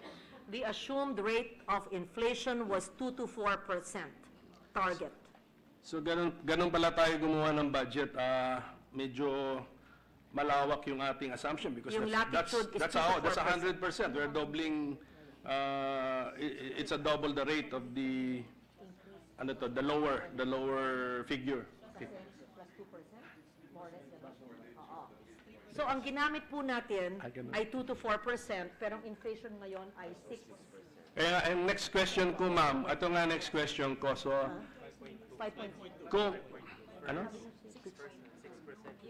Hindi, kabibigay lang po ng briefing kanina. Ito, habang andito kayo. Pero according to my staff na nakamonitor, the latest announced rate is 6.2. No, only for 1 month, it's 5.2. Flat. The average is 5.2. 6 flat. To what month? October. With Bicol still suffering the highest rate now. So, what will this somehow, because the budget is still undergoing discussion. Yes. Will this somehow force us or to make some adjustments in the Para po budget? Because the maliwanag. assumption 2 to 4, reality 6. So, Hindi po should we 6. adjust? I-clarify ko po. We prepared the budget, they prepared the budget based on a projected target or forecast of 2 to 4% inflation.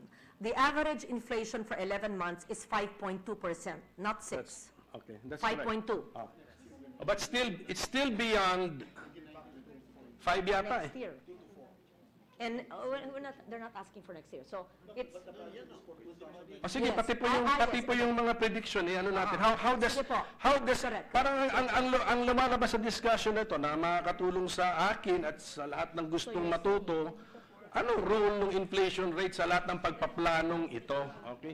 So yung inflation na nasukat na, yung inflation sa kasalukuyan at saka yung inflation na pinipredict natin na alam mo naman pag prediction na hindi rin tayo nakakasiguro Okay, doon. para po maliwanag, hinanda po itong ating budget sa 2 to 4 forecast at ang 11-month average ay 5.2. Remember, we are working on the 2018 budget and we are discussing now the 2019 budget and the forecast is 3.5% more or less. 2 to 4 pa rin. So, wala pong epekto ang budget next year sa inflation rate ngayon na average na 5.2 dahil po ang ating pinapag-usapan ay ang budget next year na hindi po nai-implement at naipapasa. Kaya nga, so ang ating yung planners natin, Mr. President, sabi nila sa 2019 na taon, ang inflation ay 2 to 4%. Yun yung, Yes. diba? Yun yung ibig Yes. sabihin nun. Yes. Ngayon, ang realidad ay 6 sa ngayon, sa quarter na to, pero year long is 5.2.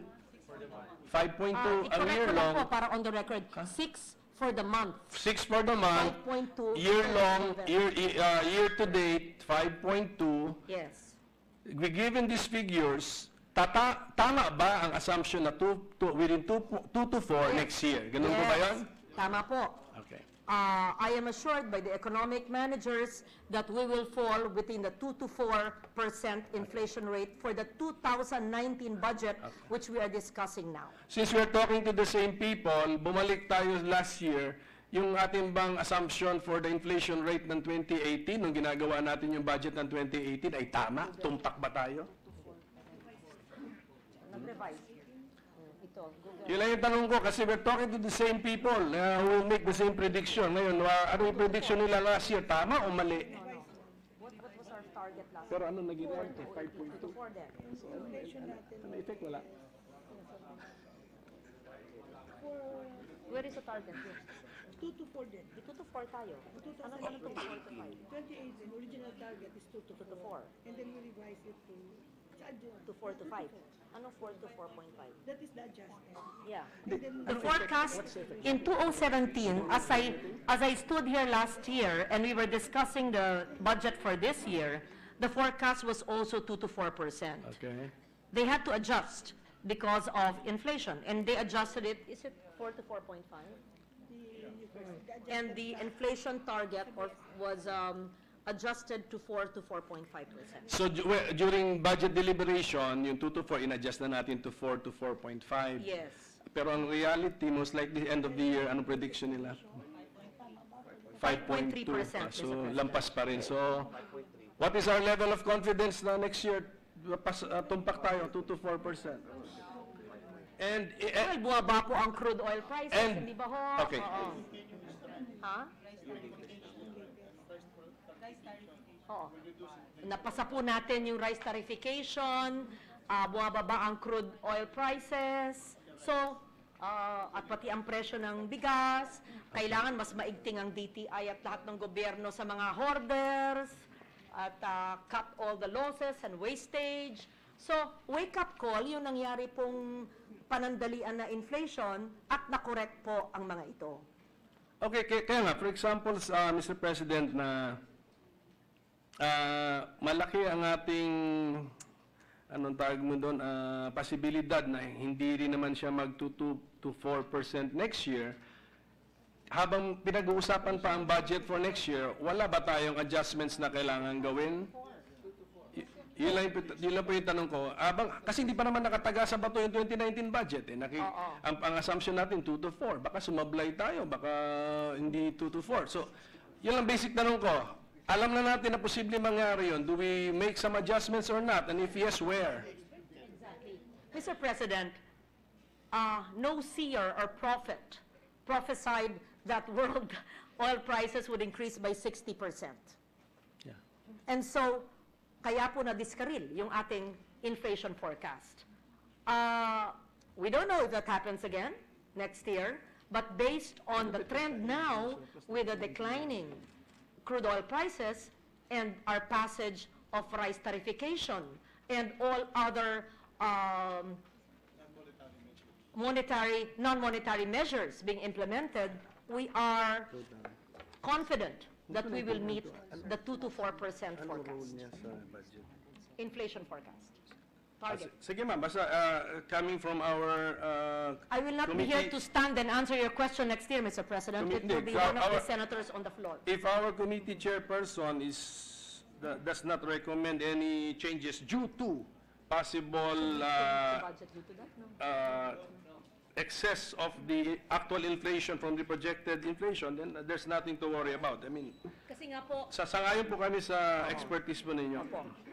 ayon po sa economic managers, hindi po kailangan i-reconfigure po yung budget dahil nga sa mga pangitain sa global scenario at sa domestic policies ay tama pa rin po ang kanilang target sa inflation. Like, every budget process, Madam Chair, we have a total amount. What is the total amount of the budget we are talking about right now? 3.7 trillion. 3.757. Tama, di ba? 3.7. 57. 57, ma'am. 5.7 Trillion. 7. When we compare it to the total amount of this year's budget, which we discussed last year, it's 3.767 billion, which is okay. Oh yeah, which is good, no? Para pag titignan mo yung total amounts, bumaba. Maganda yon, so that hindi lang every year pataas ng pataas, hindi mo naintindihan bakit kailangan ganun kauhaw ang gobyerno sa taxes and revenues. Can we now explain why? Just looking at the bottom line, Yes. just for my education and for all those who are I'm glad that you who mentioned want to learn, 10 billion lower ngayon sa bottom line figure, and why? And if we can keep on doing this is good, na hindi every year automatic umi-increase yung bottom line. Exactly 10 billion. Yes. Tama po kayo. The budget is 10 billion lower compared to the 2018, this present year's budget, as compared to next year, because next year is a cash-based budget.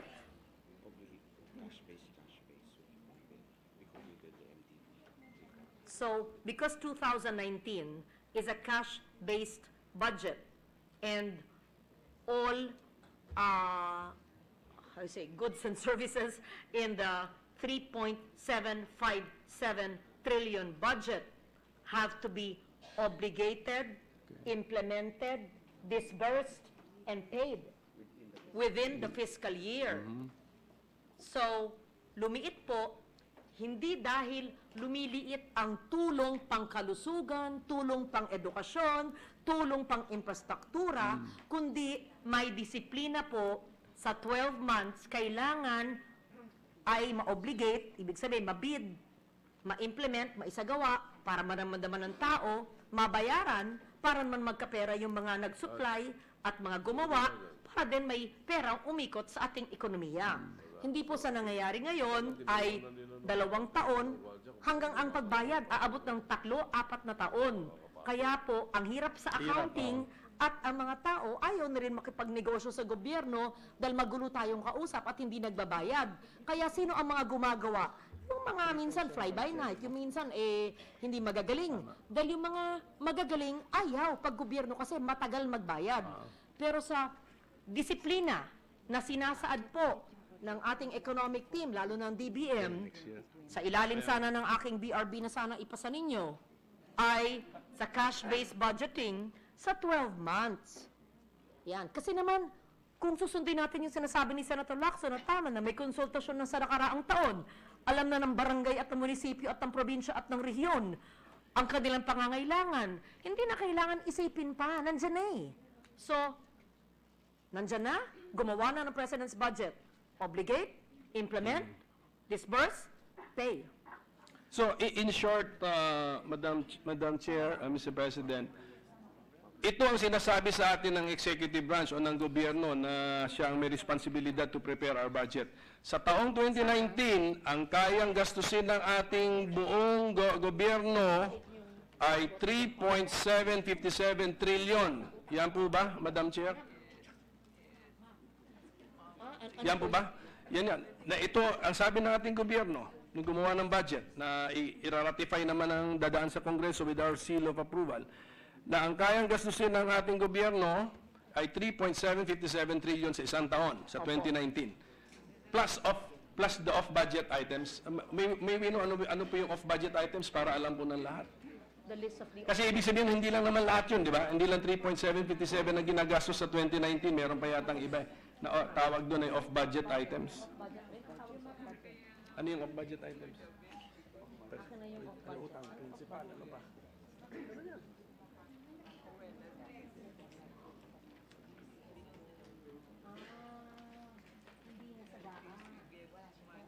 Oh, yung wala sagaan, nagastusin din ng gobyerno na it's either tao rin na nagbabayad through taxes or inuutang in the name of the people, parehas din yun. Babayaran din yun ng, in the future ng taong bayan. Attorney, Ang liit. Saan dyan? Mahaba. Marami po. Sige po. Yung Off-budget accounts. Example na lang. amount po, amount na lang, bottom line amount po.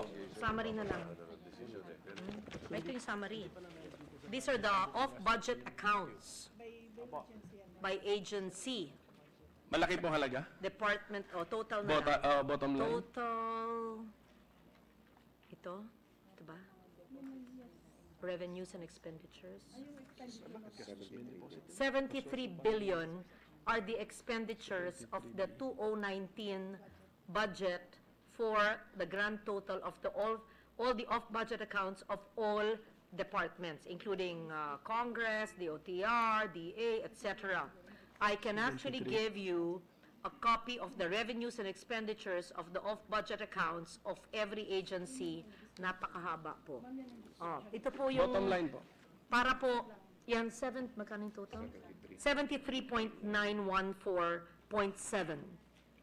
Billion, okay. Billion. In 2019, aside from the 3.757 trillion budget, the national government is expected to spend an additional amount of 73.915 billion, or 78% of the projected receipts of 94.190 billion pesos.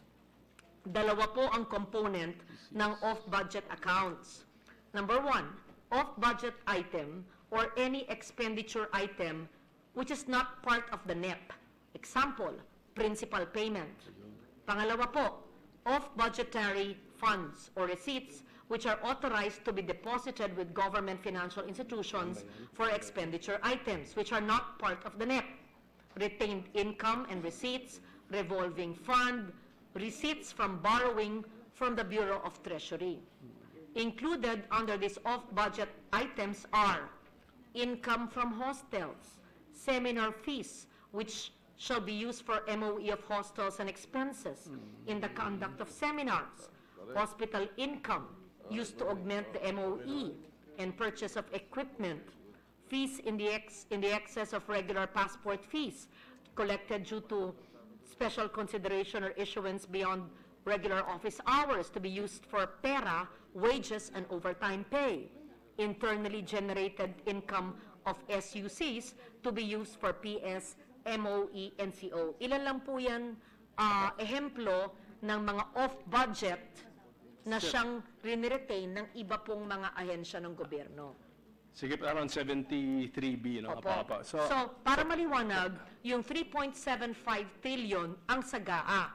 Pero Right. tama po kayo, I'm glad you cited it, Yeah. meron pong 73.9, almost 74 na, B, na siyang, B to, no? B. Na siyang galing sa income ng mga ahensyang ito na allowed nila pong gamitin.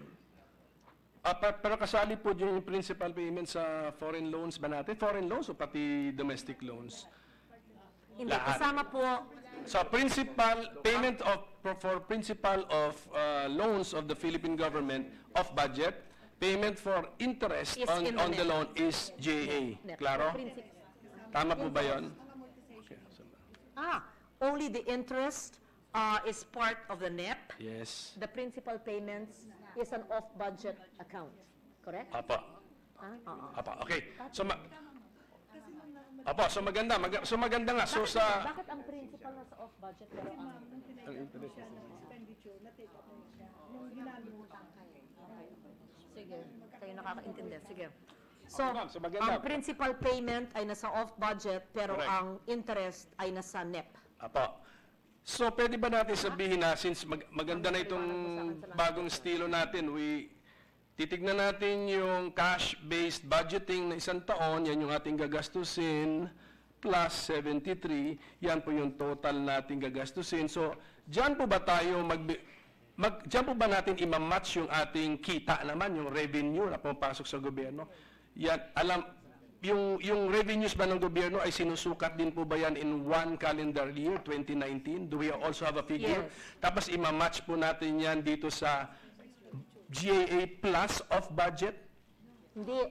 O sa po, GAA lamang? hindi po. Para lang po malaman Sa na. net lang po, yung ating mga kinikita po, kinokolekta ng BOC at BIR, etc. Yan po ay pinopondohan sa ating ginagawang budget po ngayon. Yung off-budget, dahil nga meron silang pinagkukuhanan na revenue na iba rin retain po nila, ay maaari nilang gamitin para doon. Pwede Hindi po- po yun kasama, sa aking pagkaalam, sa ating paggamit sa GAA na galing sa Comdulay, So- nandyan, magaling, at saka si BOC, sino man BOC? BOC, BIR, and other revenue generating. Number one Kaya would be nga po- BIR, no? Number Kaya two, nga po, BOC. literal, off-budget. Ang ating pinag-uusapan, yung GAA, yung budget. Si off-budget, may sariling pinagkukunan, may sariling allowable na pinagagastusan. Yung bayad po sa principal payment, saan po nakukuha yan? Ang principal payment ay galing sa off-budget. Opo.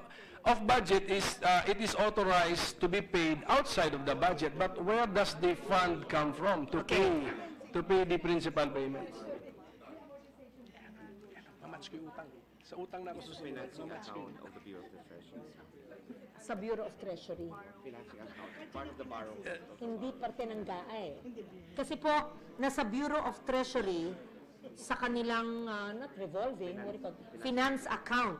Nasa finance account ng Bureau of Treasury na hindi kasama sa GAA ang principal payment ng ating utang. Para maliwanag, the principal or amortization payments made for domestic and foreign borrowings are reflected in the financing account because some of the borrowings made by the Treasury are to be able to roll over or pay maturing debt.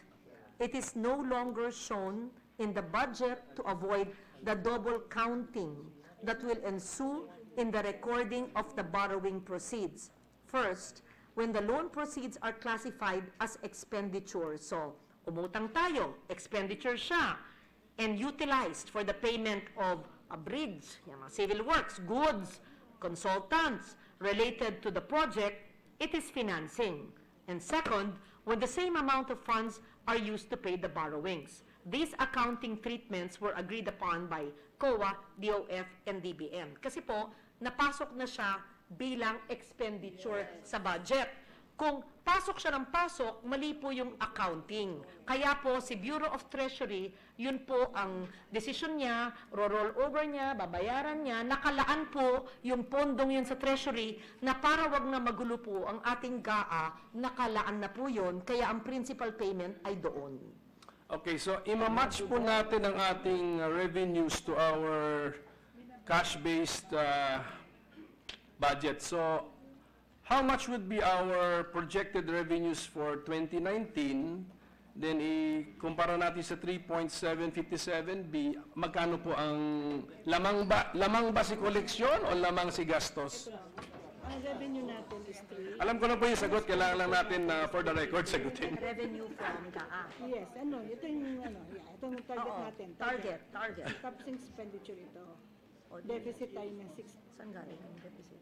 Ito yung babayaran, kunin natin yung sa borrowings. Okay. Tama ba to? Lumalaki ang bago. Andali Ang ating total revenues po ay 3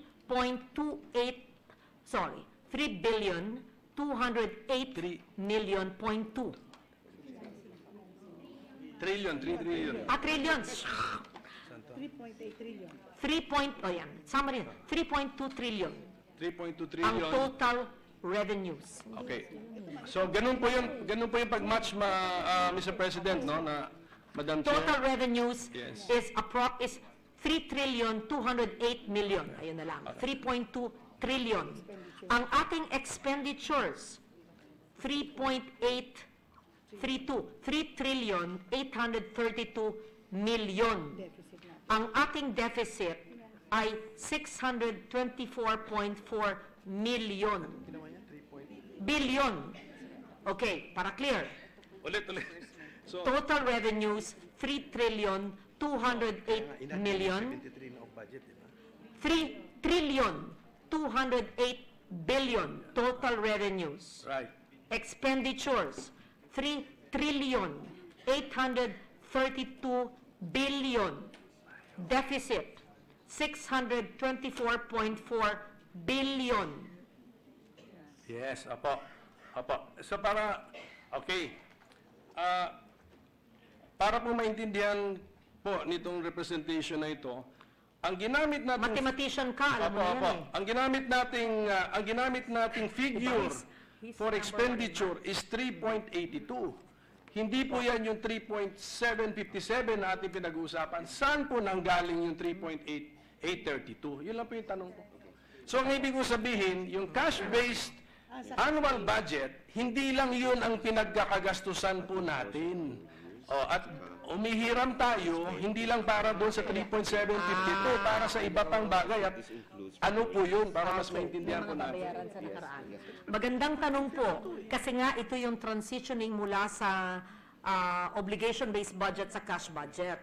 Kasi po, itong 3 trillion 832 billion .6 ay disbursement po yun. May binabayaran pa po ng current year and prior year obligations na kailangan bayaran. Kaya base po sa cash-based appropriations ay 3 trillion 757 billion lang po ang linagay. Kasi itong ating disbursement na 3.8 trillion ay meron pang nakaraang taon na babayaran na accounts payable. Saan po makikita yun?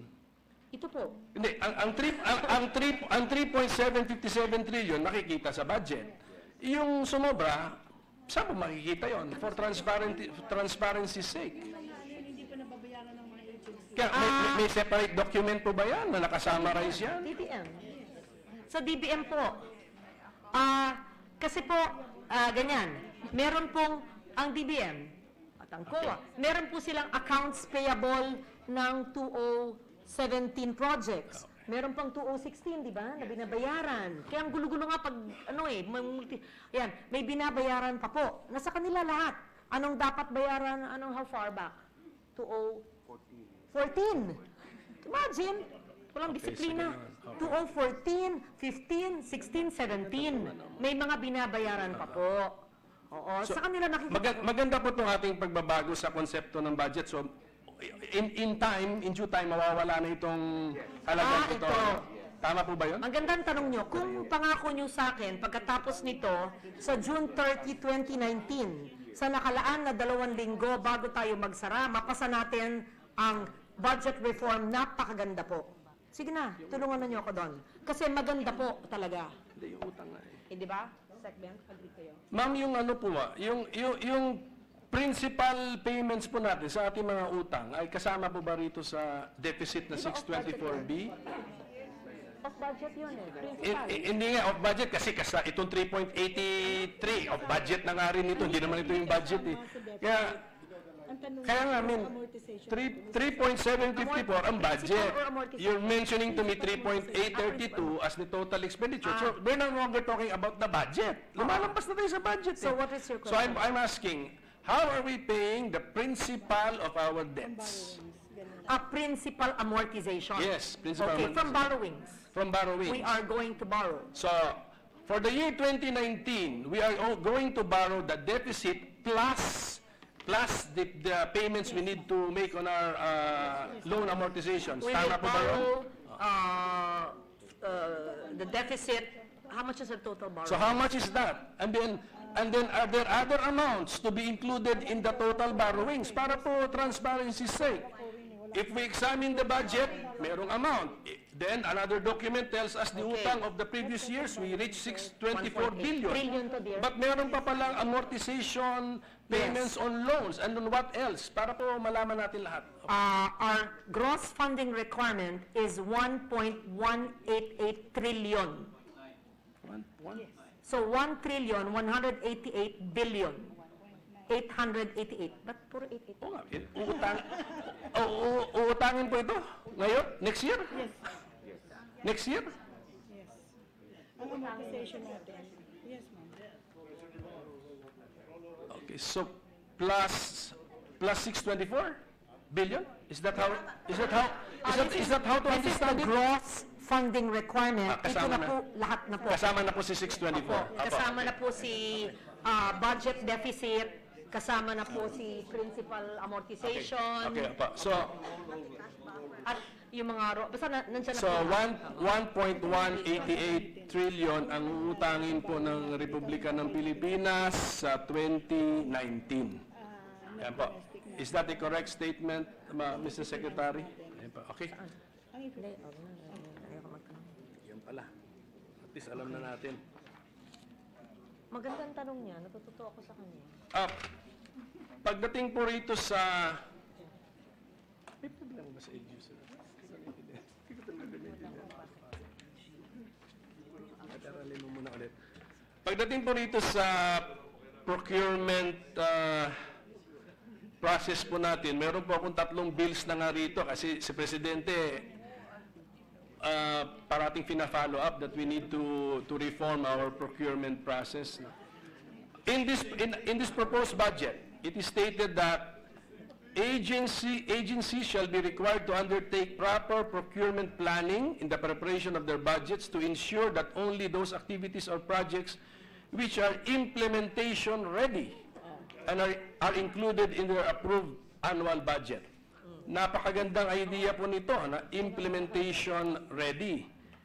Pero hindi ba ito masisira kung if we allow insertions by lawmakers as pointed out by Senator Lacson?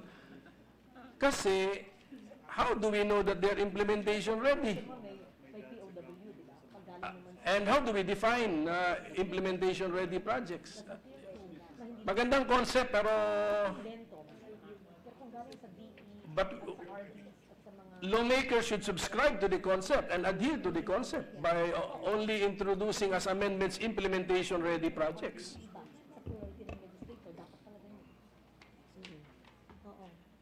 Yun lang po yung ma'am, ang tanong ko na ano ibig sabihin ng implementation-ready? Tapos yung on the spot na 1 week old lang na idea ng congressman na pinasok or ng lawmaker, wag na lang ng lawmaker, pinasok sa budget.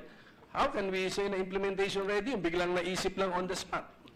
Kaya nga po, ang kailangan pong mga amendment ng lawmaker ay ayon sa konsultasyon niya sa RDC, sa LDC, sa mga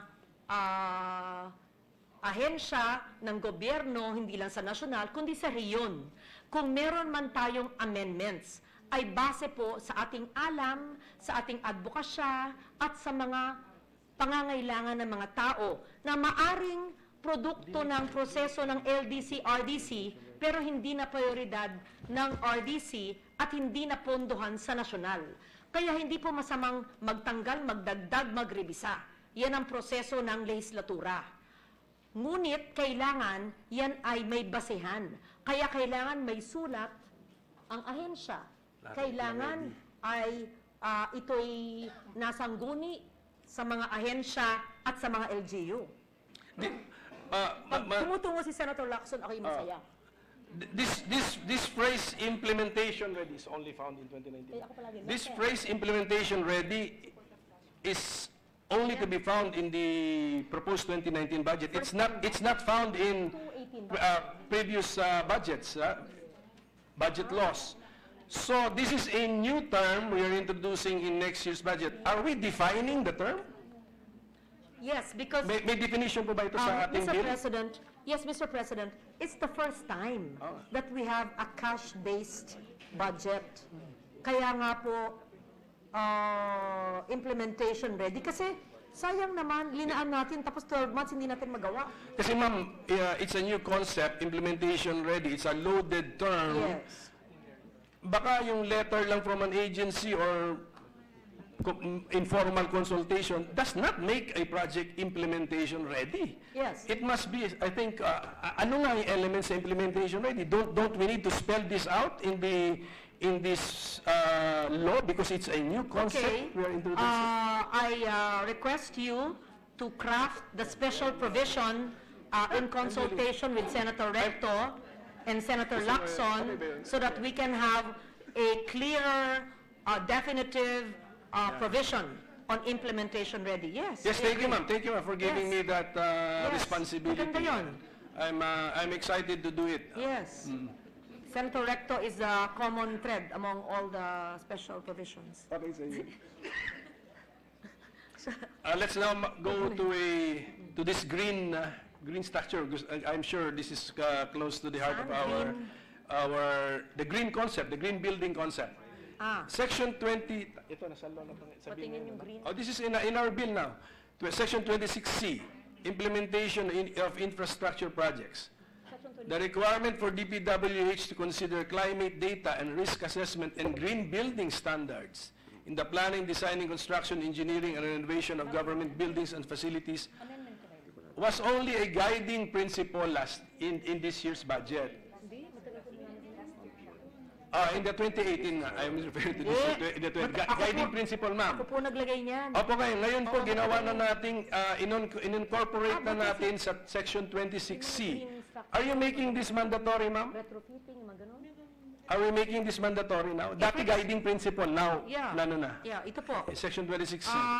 Actually, more than 50 climate provisions have been incorporated since I became chair in 2015 for the 2016, 17, 18 budget. Maaaring hindi nyo napapansin hanggang sa pag-inventory ng database ng flora at fauna at biodiversity ng lahat ng LGUs at SUC.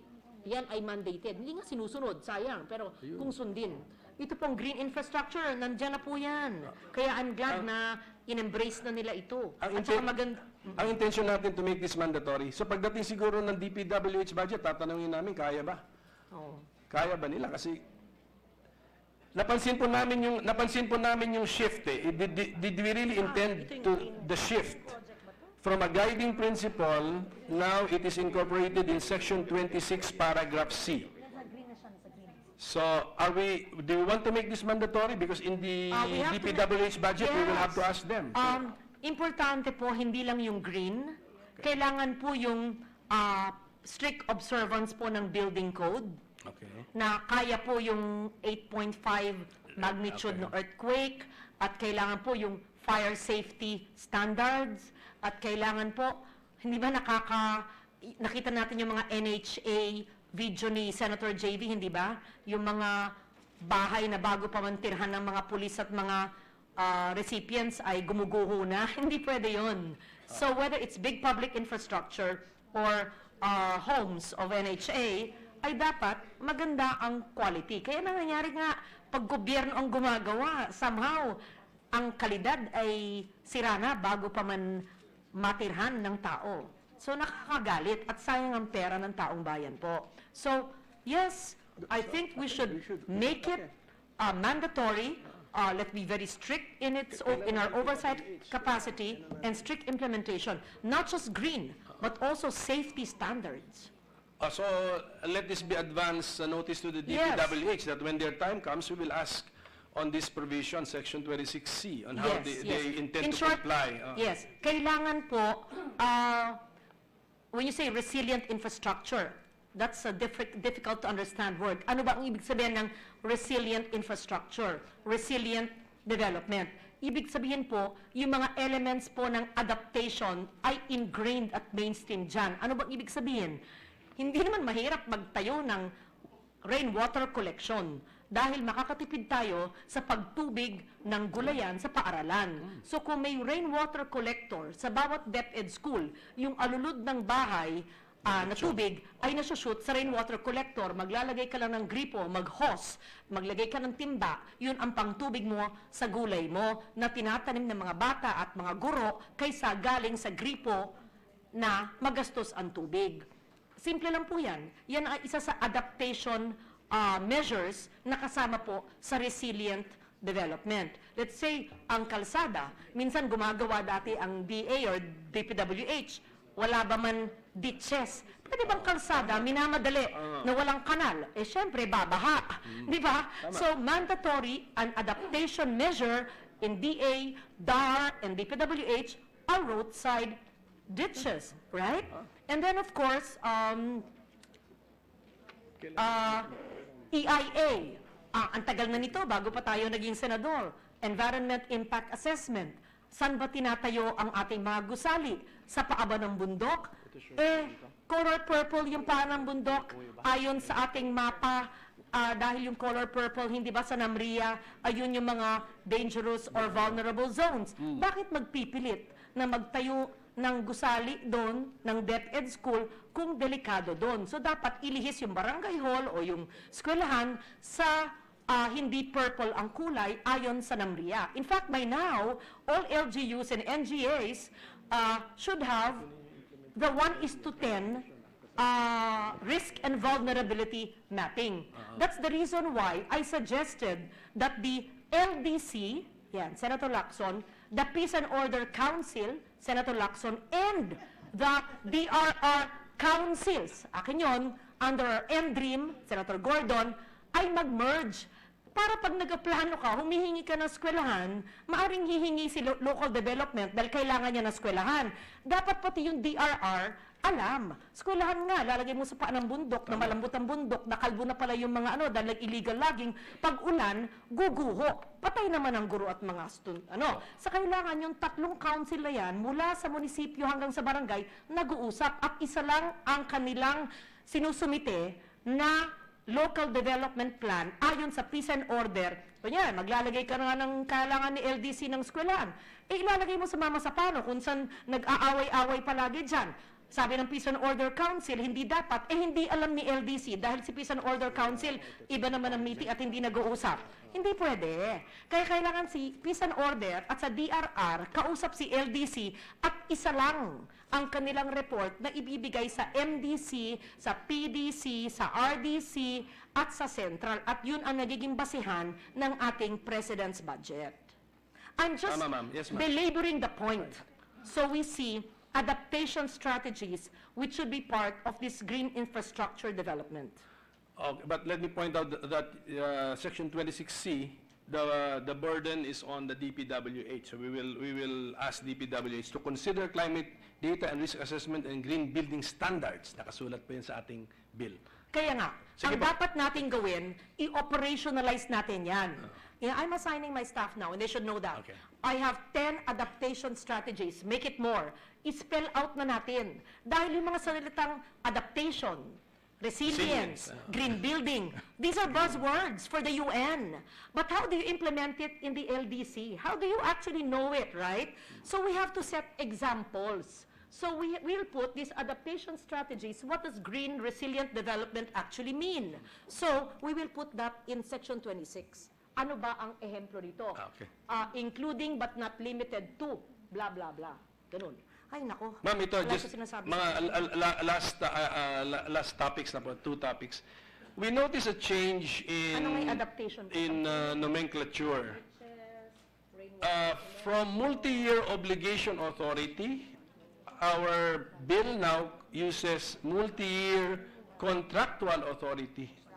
Is this correct, Madam Chair? And is there any significant or practical difference and or effect?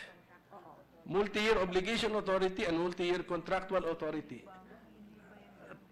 Tunay na pagbabago po ba ito o ano lang, sa pangalan lang po? Because of the budget modernization bill.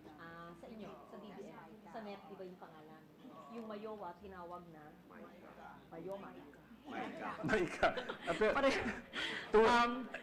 The Mayowa evolved into Mica. Tunay na They are pagbabago one o and the same. pangalan lang?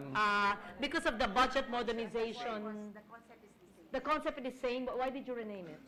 Because of the budget modernization, the BRB? To remove the connotation of obligation. Yes. Correct. Yes, ma'am. Because of our proposed budget reform bill, and because the Mayowa would be attached to the concept of obligation, because we're transitioning to cash-based. So we changed the name to Mayoka. Maika. Contracting Mayowa is now Maika. Yes. To prepare us prepare us mentally, intellectually to Kasi the pag new Mayowa, concept of obligation. cash-based. Pag si Maika, contracting. Contract, okay. So, yun po yung effect. Okay. Tama na. Last ma'am, about impoundment. We notice a change in the rule that we are observing. In 2018, itong budget natin ngayon, ang nakasulat, congressional inaction within the period provided for was equivalent to disapproval of the impoundment proposal of the executive. In our bill, which we are considering, congressional inaction is equivalent to approval of the impoundment proposal. Inaction On- by Congress is Are we consciously changing the rule, and why? 2018 GAA states that inaction by Congress means disapproval, and we are adopting the same. So in short, we are amending it. Balik tayo sa Teka. current rule? Sige. Alamin na lang. Ito po, Adapt to the center. this is today, I mean this year. No, This is 2019 because Which- we are adapting. Kasi ngayon 2018. no. Are we adopting this? No. Yeah, hindi ba? Sa No. 2018. Binago ito, nila eh. Gumanon eh. ina-adapt natin ngayon ulit. Kaya nga, this is 18 or 19 there? 19. Ina-adapt, para ma-adapt natin siya, we have to amend it to disapprove. Yeah nga. Okay, we are amending the 2019 proposed budget to reflect our GAA 2018, which So- means inaction by Congress means disapproval. Disapproval, Yes. Okay, Tama ba? and what is impoundment, and what are the grounds for impoundment? What is this concept of Grounds. impoundment? Grounds of impoundment. Isa na lang, di ba? Ang ground? Dalawa pa. Okay. Yung no longer needed, and isa is the unmanageable national budget deficit. Impoundment refers to the refusal of the President to release duly appropriated funds for program, activity, project of government entities such as national government agencies, state universities and colleges, GOCCs, LGUs, with the intention of canceling or delaying its utilization, except the judiciary, constitutional offices, and Congress of the Philippines. Impoundment may be through rescission, meaning cancellation of all or part of an enacted appropriation which has not yet been released, or deferral, meaning temporarily withholding the release of all or part of an enacted appropriation of selected government entities. And what would be the allowable reasons for impoundment? Is it totally the discretion of the President? It's a discretion of the President to cancel it or to delay it. Ma'am, this the general provisions states, Sabi niyo meron if that, in case of unmanageable. These are, Section 61 states that the President of the Philippines, upon recommendation of a DBM, may propose the rescission of appropriations from both houses under the following. If the appropriations are no longer required to fulfill the objectives originally sought to be achieved by the activities or projects covering the same, or in case of an unmanageable national government deficit. So the unmanageable national government budget deficit, as used in this section, shall be construed to mean that the actual national government budget deficit has exceeded the quarterly budget deficit targets consistent with the full-year target deficit as indicated in the BASF submitted by the President to Congress pursuant to Section 22, Article 7 of the Constitution, or if there are clear economic indications of an impending occurrences of such condition as determined by the DBCC and approved by the President. So there are two. Yes. There are two Deficit. acceptable Yes. grounds for the Yes, President thank to, upon advice of the DBM, to propose to Congress the impoundment of certain funds. Okay. So, and then we are going back to the already recognized rule that inaction by Congress means disapproval of the request. Okay. So maybe a question to the executive branch. Are they not objecting to the need for approval of the proposal from Congress? Isn't this supposed to be a purely executive decision? So I will leave that question hanging. No need to answer that. Thank you. Thank you, Madam Chairperson, for much. replying to my answers very and much. enlightening this representation Yes, and all yes. those who are No, I'm grateful for your enlightening questions, which also educates me and clarifies everything. And I propose that we break and resume at 2 o'clock. Mr. President and Majority Leader. Yes. So I thank President? Senator Lacson, I'm more, okay. And, Tapos ka na ba? Senator Pimentel. Your interventions only enhance the budget. Thank you. Thank you, Mr. President. Maybe just suspend for 2 hours to allow our resource persons as well as the senators to have their lunch. So we suspend until 2 in the afternoon, Mr. President. Yes, session is suspended until 2 o'clock this afternoon. I want to invite you, but I'm gonna sleep in my room. Wala akong tulog. So,